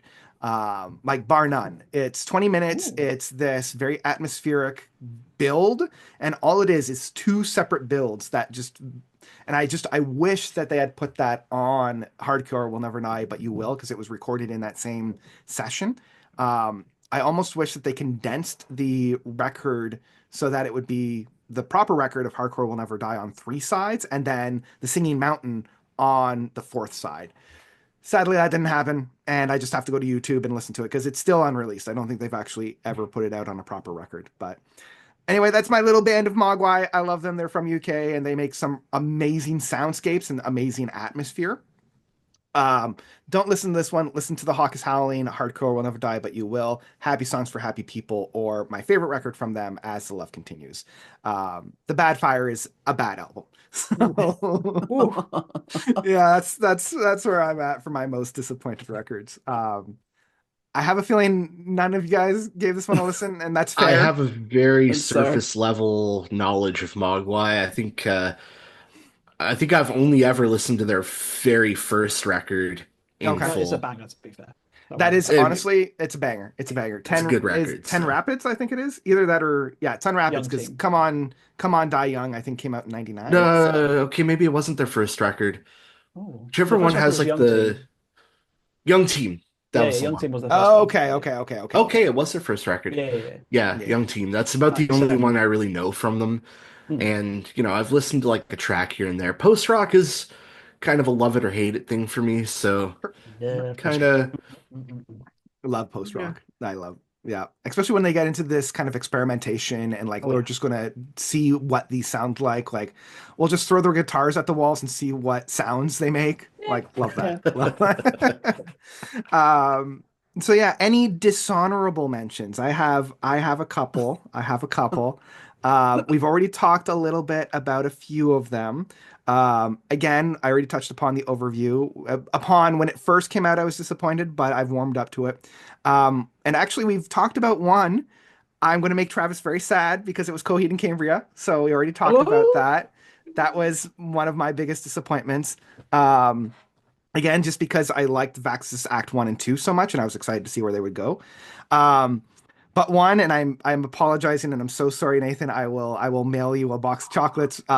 Transmutation from Car Mechanic. Uh, I okay. I want to talk just a little bit. I'm going to take a couple minutes Oh.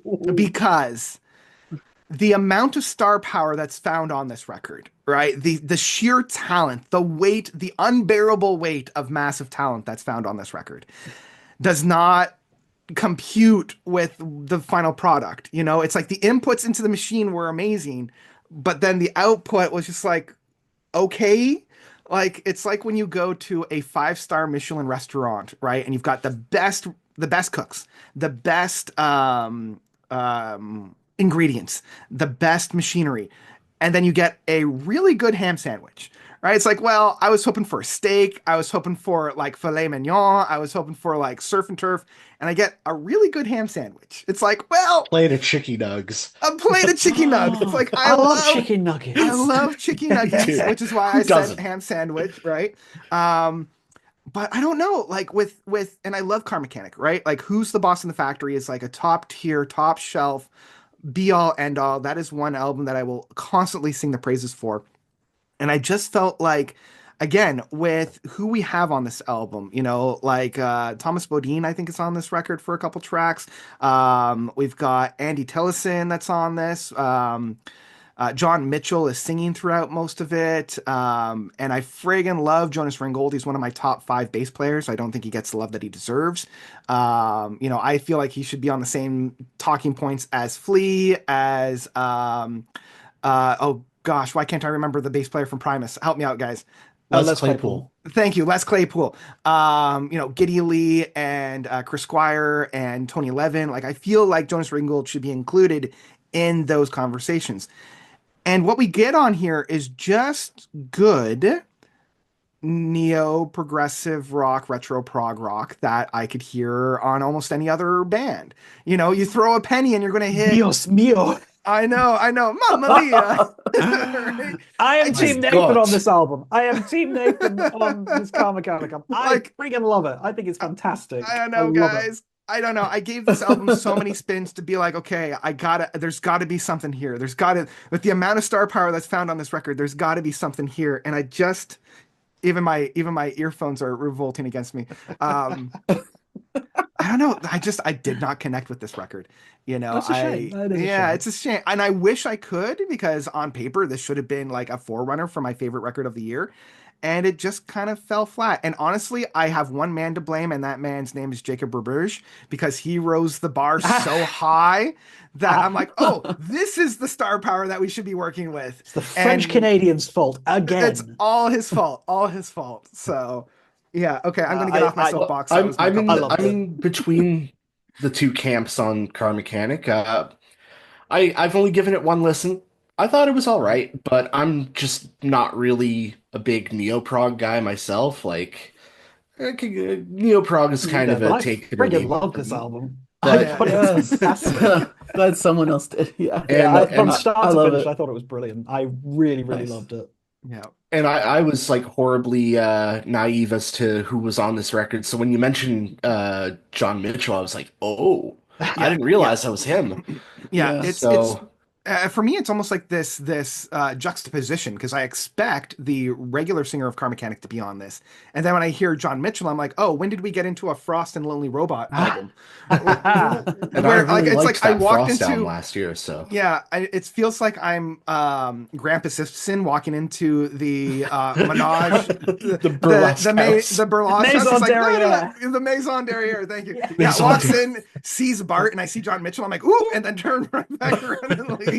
It's like I thought I was coming into. It's like Skinner, right? He's like, I thought that this was a Lonely Robot, or I thought this was a Car Mechanic record. It's like, it is. I'm like, oh well, I'm clearly in the wrong spot then. I apologize. Me and Nathan, we Anyway. can stand this one together. We know. We know Yeah. it's good. We know it's good. We appreciate the finer things in life, clearly. I'll give it another shot. Maybe I'll join your camp. Oh boy. Oh boy. Okay. Any other dishonorable mentions from the group? I'm throwing None. Advantageous Here Be Dragons under the bus. Yeah, that's fair. That's fair. I know. Avantasia go from it rocks, it sucks, it rocks, it sucks. The previous one to this one rocks. So, following logical conclusion, it was all in one ear and out the other. And Jeff Tate was still on it, and I hate Jeff Tate. You can just get in the sea. Go away, you horrible, annoying man child of a musician. Just your presence Okay, taints I- everything for me at the moment. He had his day. Yeah. He had his day, right? Okay, Queensrÿche was amazing back in the day, but then he went insane and started becoming like an idiot and like literally naming his album to have the initials FU because he's a child, basically. Yeah. And I'm I was just gonna say, you didn't like Operation Mindcrime, the band? What's goated band of all time. Let's go, He's baby. He's like the prog metal equivalent of a certain American Waters. president. You would not- speak ill of I'm not Abraham gonna say- Lincoln. Oh, He boy. did so much good. Oh, whoa, what's wrong with Gerald Ford? I mean, Oh, boy. Oh, Yeah. Gerald Ford. Hello. Oh, yes, the milquetoast guy. Oh boy. Yeah, Oh, boy. I just thought Here Be Dragons, it exists. It's got Yeah. a couple of songs that are okay, and I'm just like, Yeah, you know, yeah. like, For me, yeah. it was in one ear, out another. I'm like, it was inoffensive is the best way I could put it. I was like, Yeah. it's fine. It Yeah, exists, it you know. exists. Yeah. Yeah. Yeah. Avantasia was the farthest I ever went out of my way to see a concert. Ooh. Um, my ex-girlfriend and I went all the way out to Montreal to see Oh, them. So, you know, okay, okay, okay. my first time in Quebec, La Belle Ooh. Province. Oh, nice. Bienvenue à Amazing. Québec. Um, any other dishonorable mentions? I know we've got one from Ian, Travis and Nathan. Any dishonorable mentions from you guys? No, No, like I pass. said, like I said, every album I've That's listened fair. to That's this fair. quarter has at least been at a base level good. Okay, Yeah, okay, I that's feel that's fair. similarly. Yeah. That's great. All right, all right. Well, that makes that easy. Let's go on to our surprises. Let's move on from those that disappointed us with those that surprised us. Maybe not our favorite records, but the ones that gave us more than we expected, the ones that kind of came out of left field. You know, we went in with low expectations and they far exceeded it. Let's start in the middle of the pack and go around. So, Ian, you are the It's second. It's me. I'm you. You such get. a square. How exciting. Oh, Yeah, it's a well. surprising record.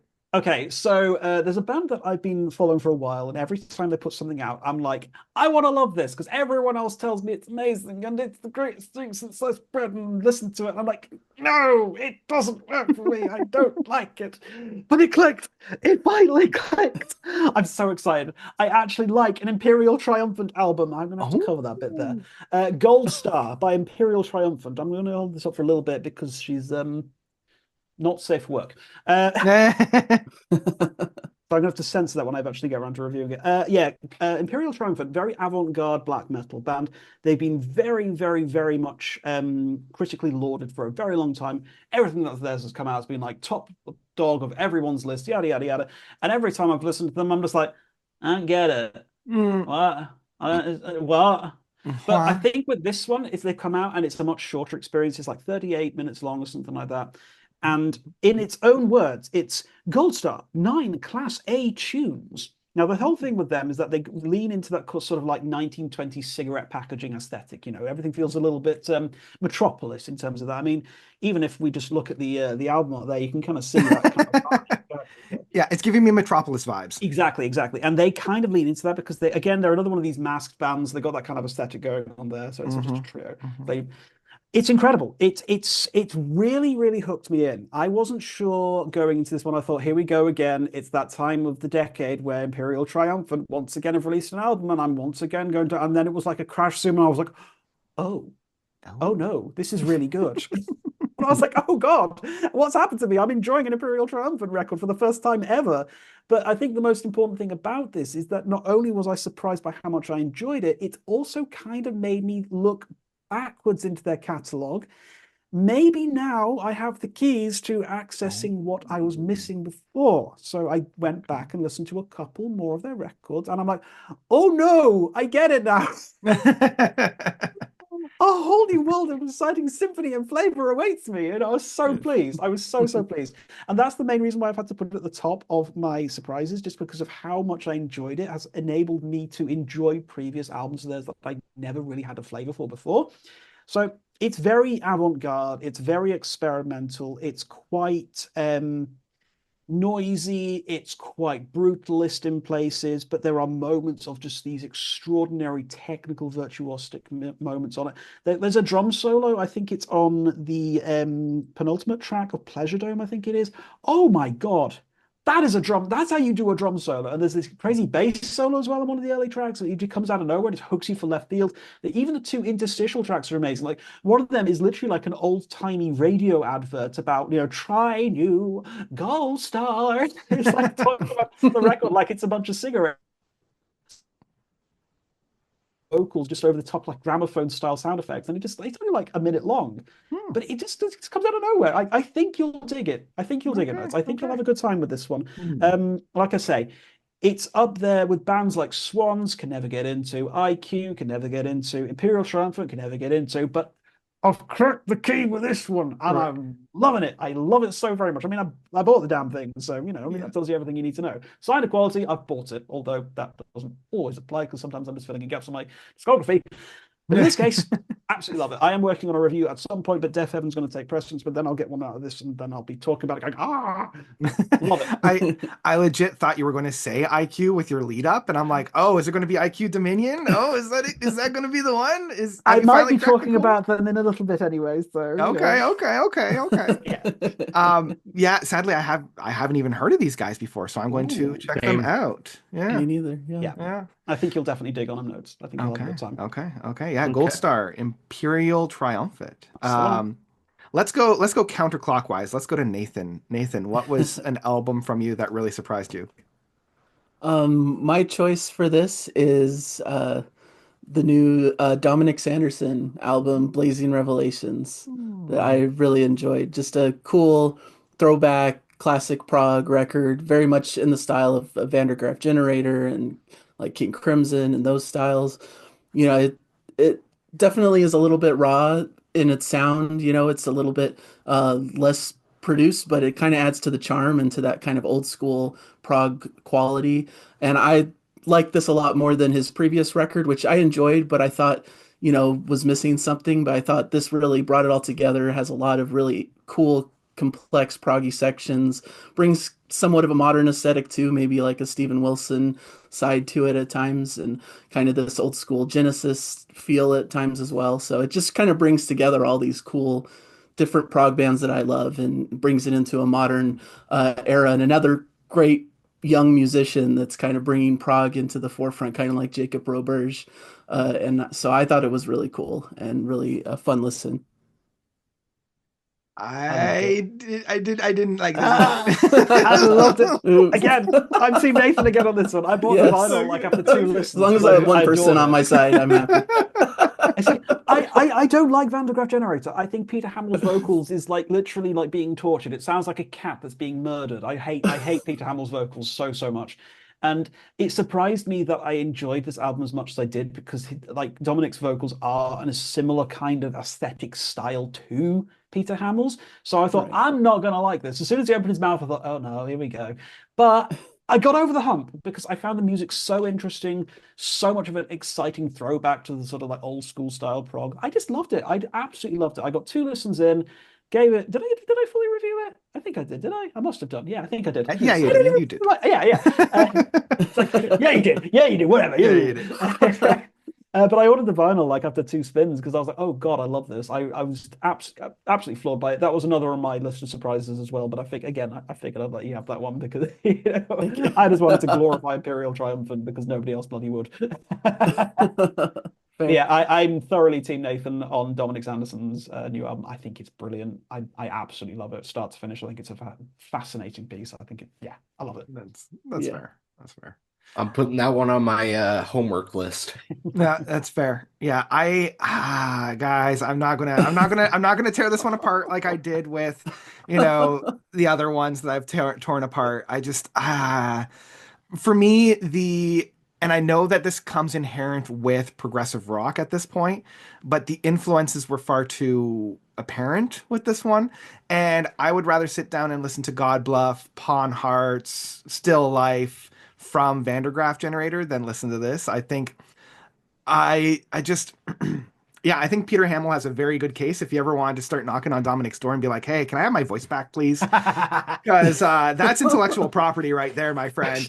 Like it got really bad at a couple points in this record. And because I hold Vandergraaf Generator so dear, like I love VGDD, I just yeah, I couldn't get into this one because I kept hearing Vandergraaf, and I'm like, well, it's okay if you lean on your influences, but I felt like this was a crutch, and I want Dominic to do his own thing. I want him to go beyond his influences, and yeah.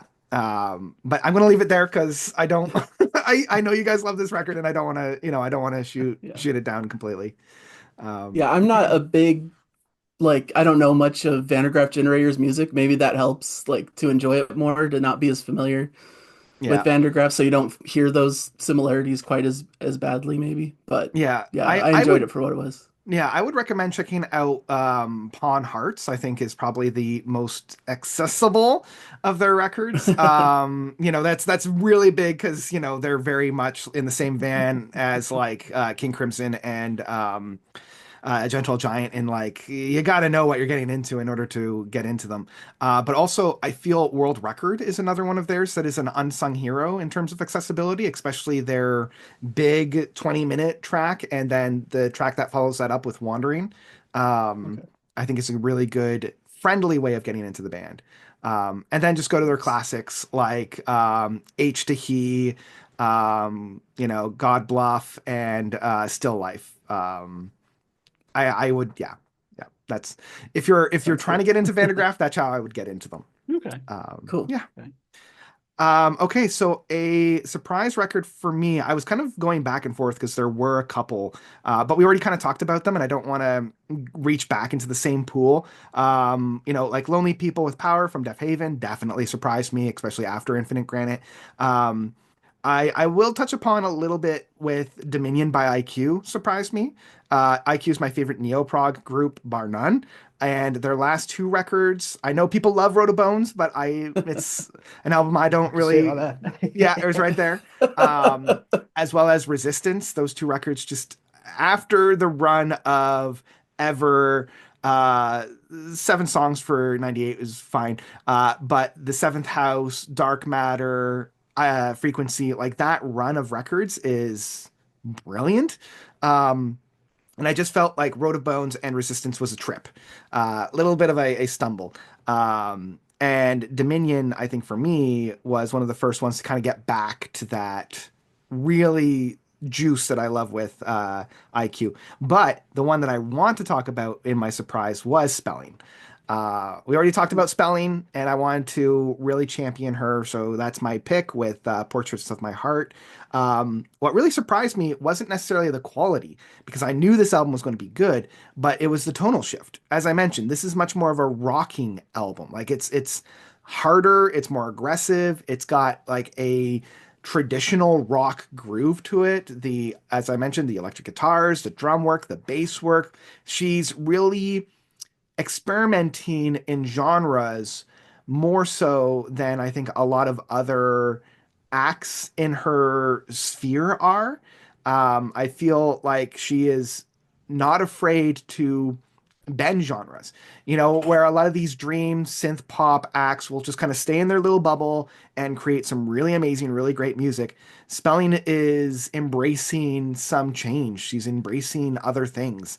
And what she's doing with Portrait of My Heart, I think, is fantastic. So that really surprised me, and it surprised me in the best kind of way. This is what I want artists to do: experiment, try something new, don't get comfortable.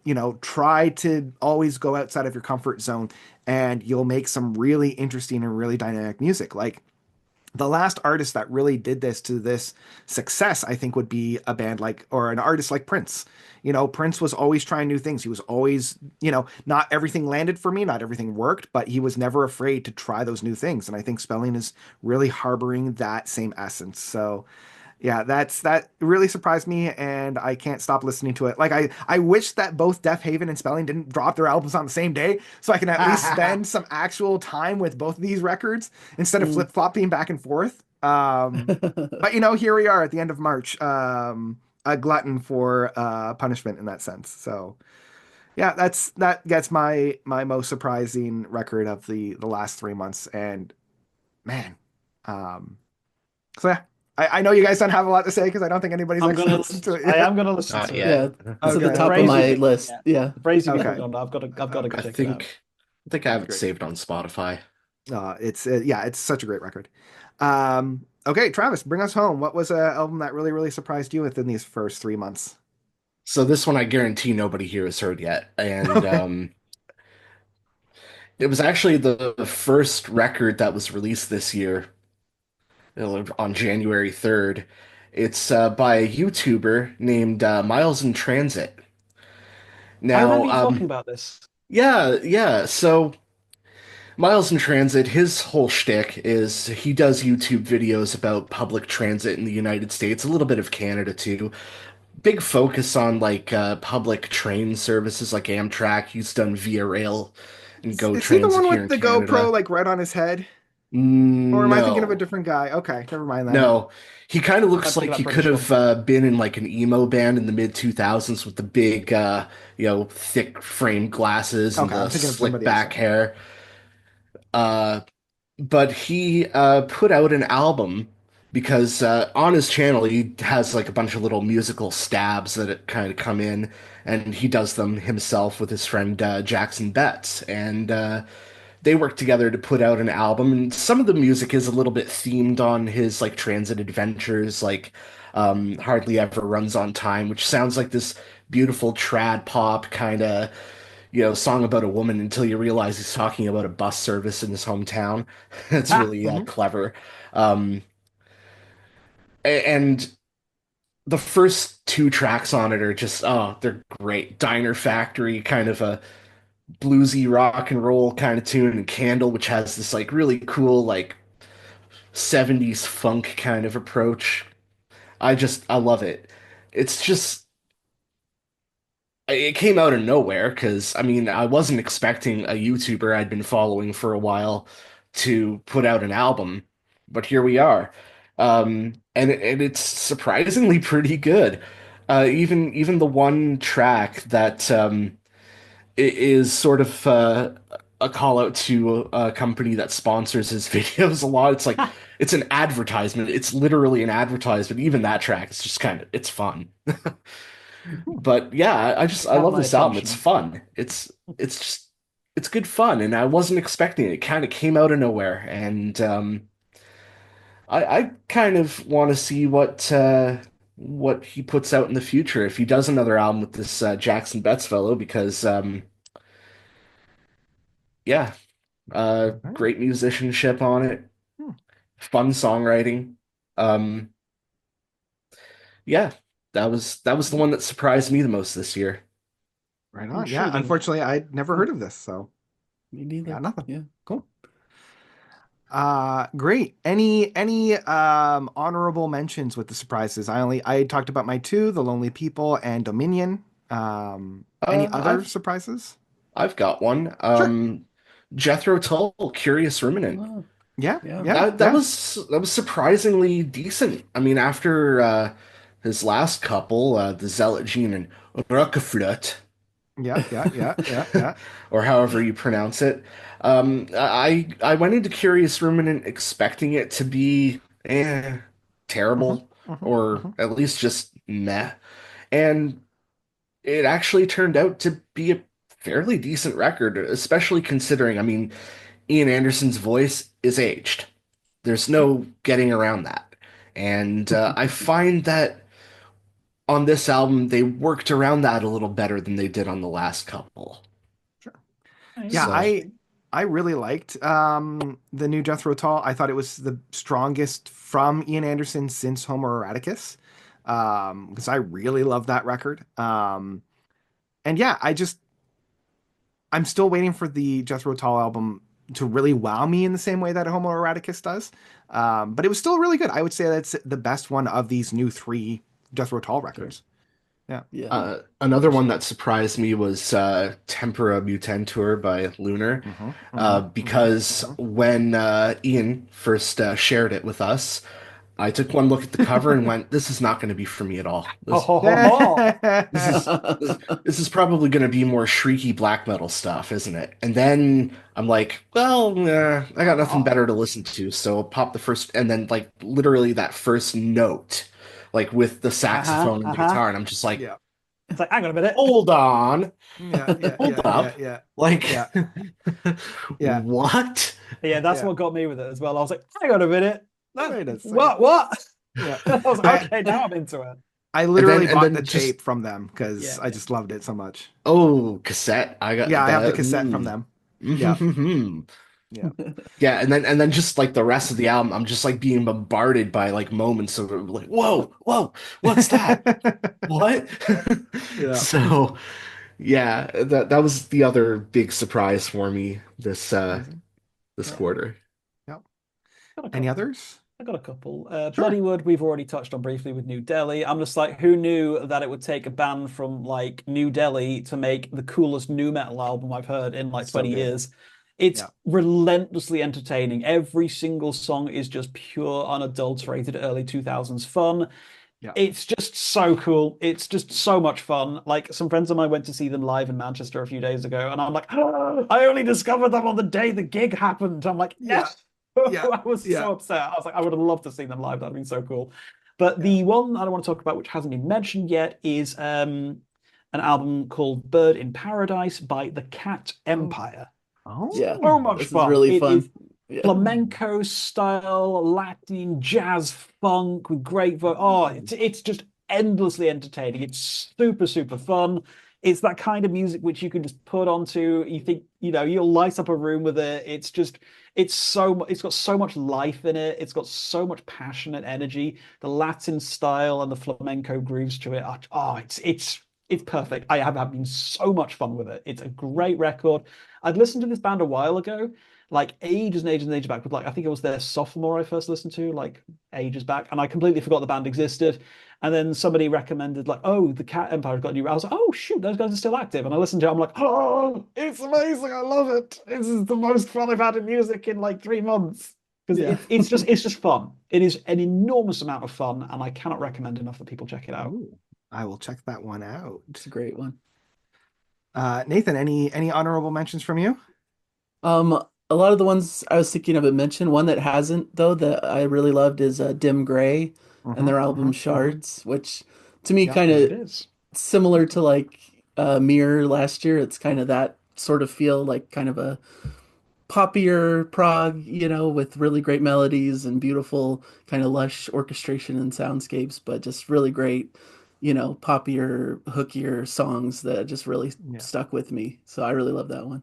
Yeah. I Yeah. still remember it being mentioned in our chat, and on first glance, I thought it was a new Duran Gray album, and I was all excited for a second, and then like, no, Yeah, Yeah, now Yeah, they close. got tunes Very, like very that. different bands. very Very, different very things. different very, bands. very different. Just Do a not little Tiny get the bit. two bit, tiny bit. confused. Just a little bit. Yeah, it's like expecting orange juice and getting milk, right? It's just like, Yeah. oh, that's not the flavor I'm hoping for in this one. Oh boy. Yeah. The only ones that I'm going to just touch upon, just because on these record or these videos, people are always like, why didn't you talk about these records? And this is me talking about those records. Pattern Seeking Animals. I've talked about them. Yeah. That's great. Motorcycle. I've talked about it. It was fine. Mostly Autumn, their last record, Seawater, was actually really good. I I have loved an it. album Yeah. review coming out on Ooh. Monday. So by the time this video comes out, it will already be out. IQ we talked about. Ghost of the Machine is the last one that I want to talk about. Their album was really, really good. I love their first record of Scissor Game, and I feel like the one that they put out, Empires Must Fall, even better, even better. If you love that classic symphonic retro prog, then you're going to really like that one. Um, and I think that was the whole list that I had. Let's finalize this. Let's send this boy home by talking about those records that we're looking forward to in the next quarter. And just so we're really quickly, maybe we'll just limit it to the top three that we're looking forward to. Let's see here. We haven't started with Nathan. We'll start with Nathan in this final round. So Nathan, Nice. what are three records you're really looking forward to in this next roundup?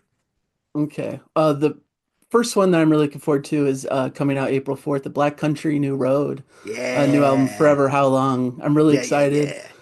Uh, it sounds like it's going to be a bit different because their lead singer has been gone from the band, so the other members are kind of taking over a lot of like female vocals. But I love the singles they've put out. I thought they're all really fun, so Mhm. I'm really excited. Of course, from my perspective, I love the next Neil Morse project, Cosmic Mhm. Cathedral, is I coming like out it.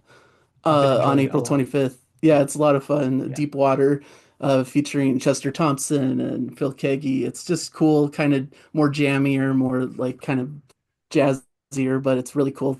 Classic Neil Morse style. Yeah. Nothing too off the beaten path of what you expect from him. But um, and I'll mention Lars Frederick Frosley, lead Yeah. keyboardist from Wobbler, Gomli Meister, I guess.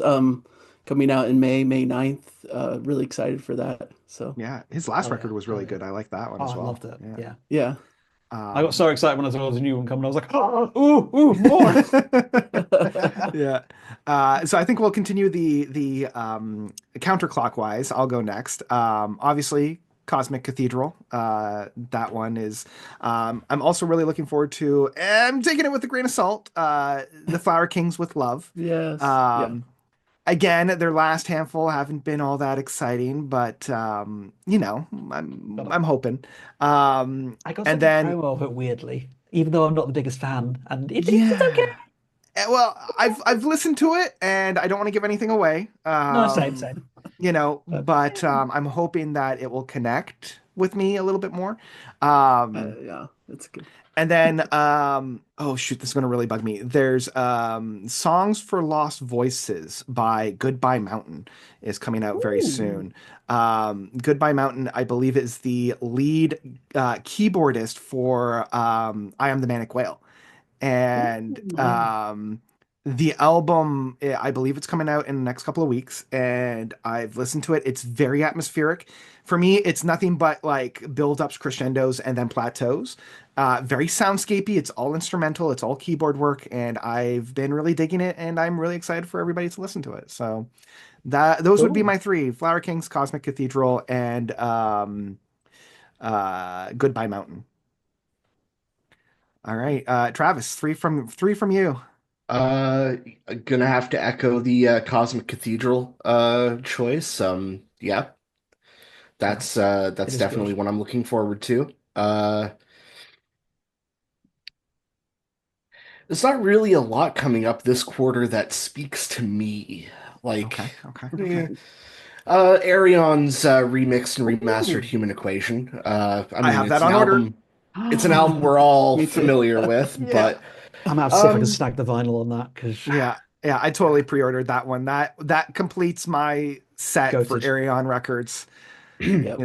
Once I have that. everybody, yeah, everybody's already mentioned the Flower Kings so far, and but the new Ghost. I mean, Yes, let's Yeah, I go. forgot Let's about that go, one. Papa Skeleta. Five, baby. Can't wait. Can't it's the wait. only band Tell that me, can can you have see? like five different frontmen that are all the same human being. Yeah, yeah.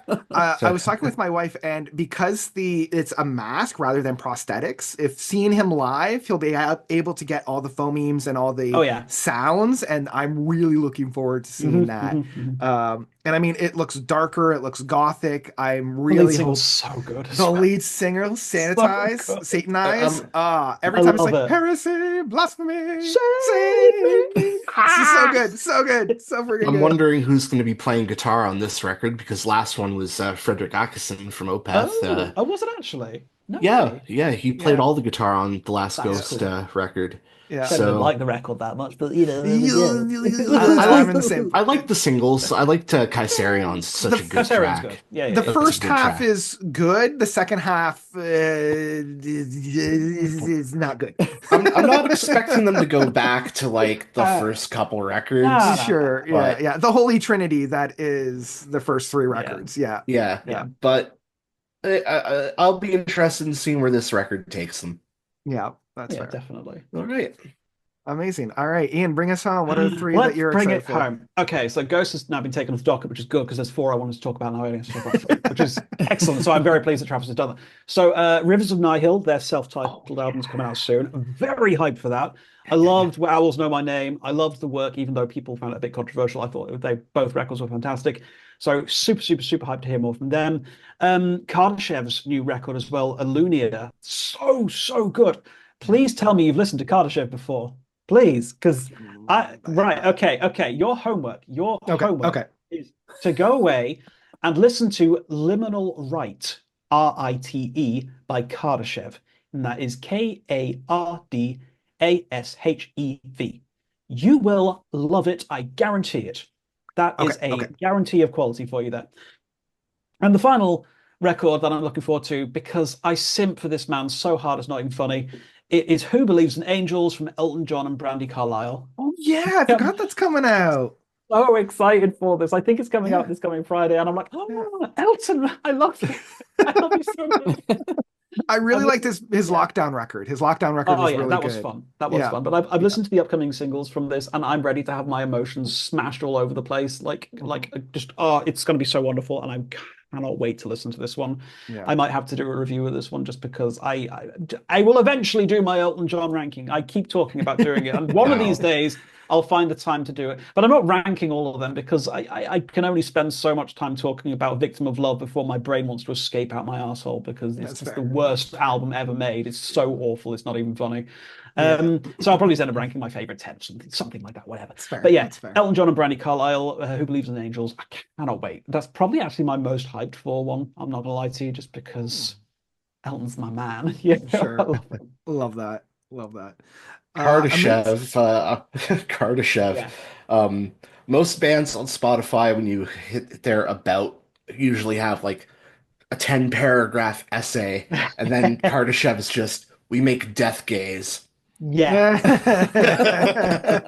Oh, Liminal geez. Rights and All Yeah. Timer is so friggin' good. It's so good. And the singles from this new one have been absolutely hype as well. So that's another big one for me coming All out. right, save that to my Cool, cool, cool. list. Hell yeah. Hell Amazing. yeah. Yeah. Amazing. And that brings us to our the end of our little gig here. So thank you, friends, for coming on, chatting about some of the great music that came out within the first 3 months of 2025.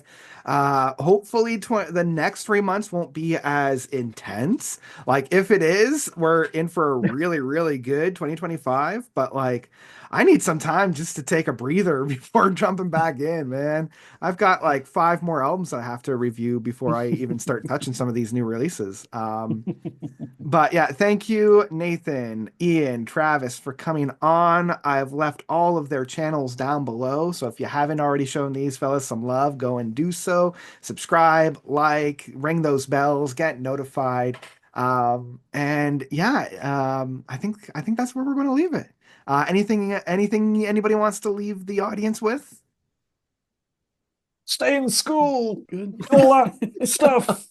Don't do Eat your drugs unless you're vegetables. listening to good Yeah. Do the music. right drugs. Do the right drugs. That's right. Eat your green vegetables, That's they're, right. they're good Yeah, for yeah. you, Your leafy greens, get those in your system. There Yeah. you go. Exactly. All Positive right. messages. Positive messages. Yeah. All right. Thanks, everybody. We'll catch you in the next one.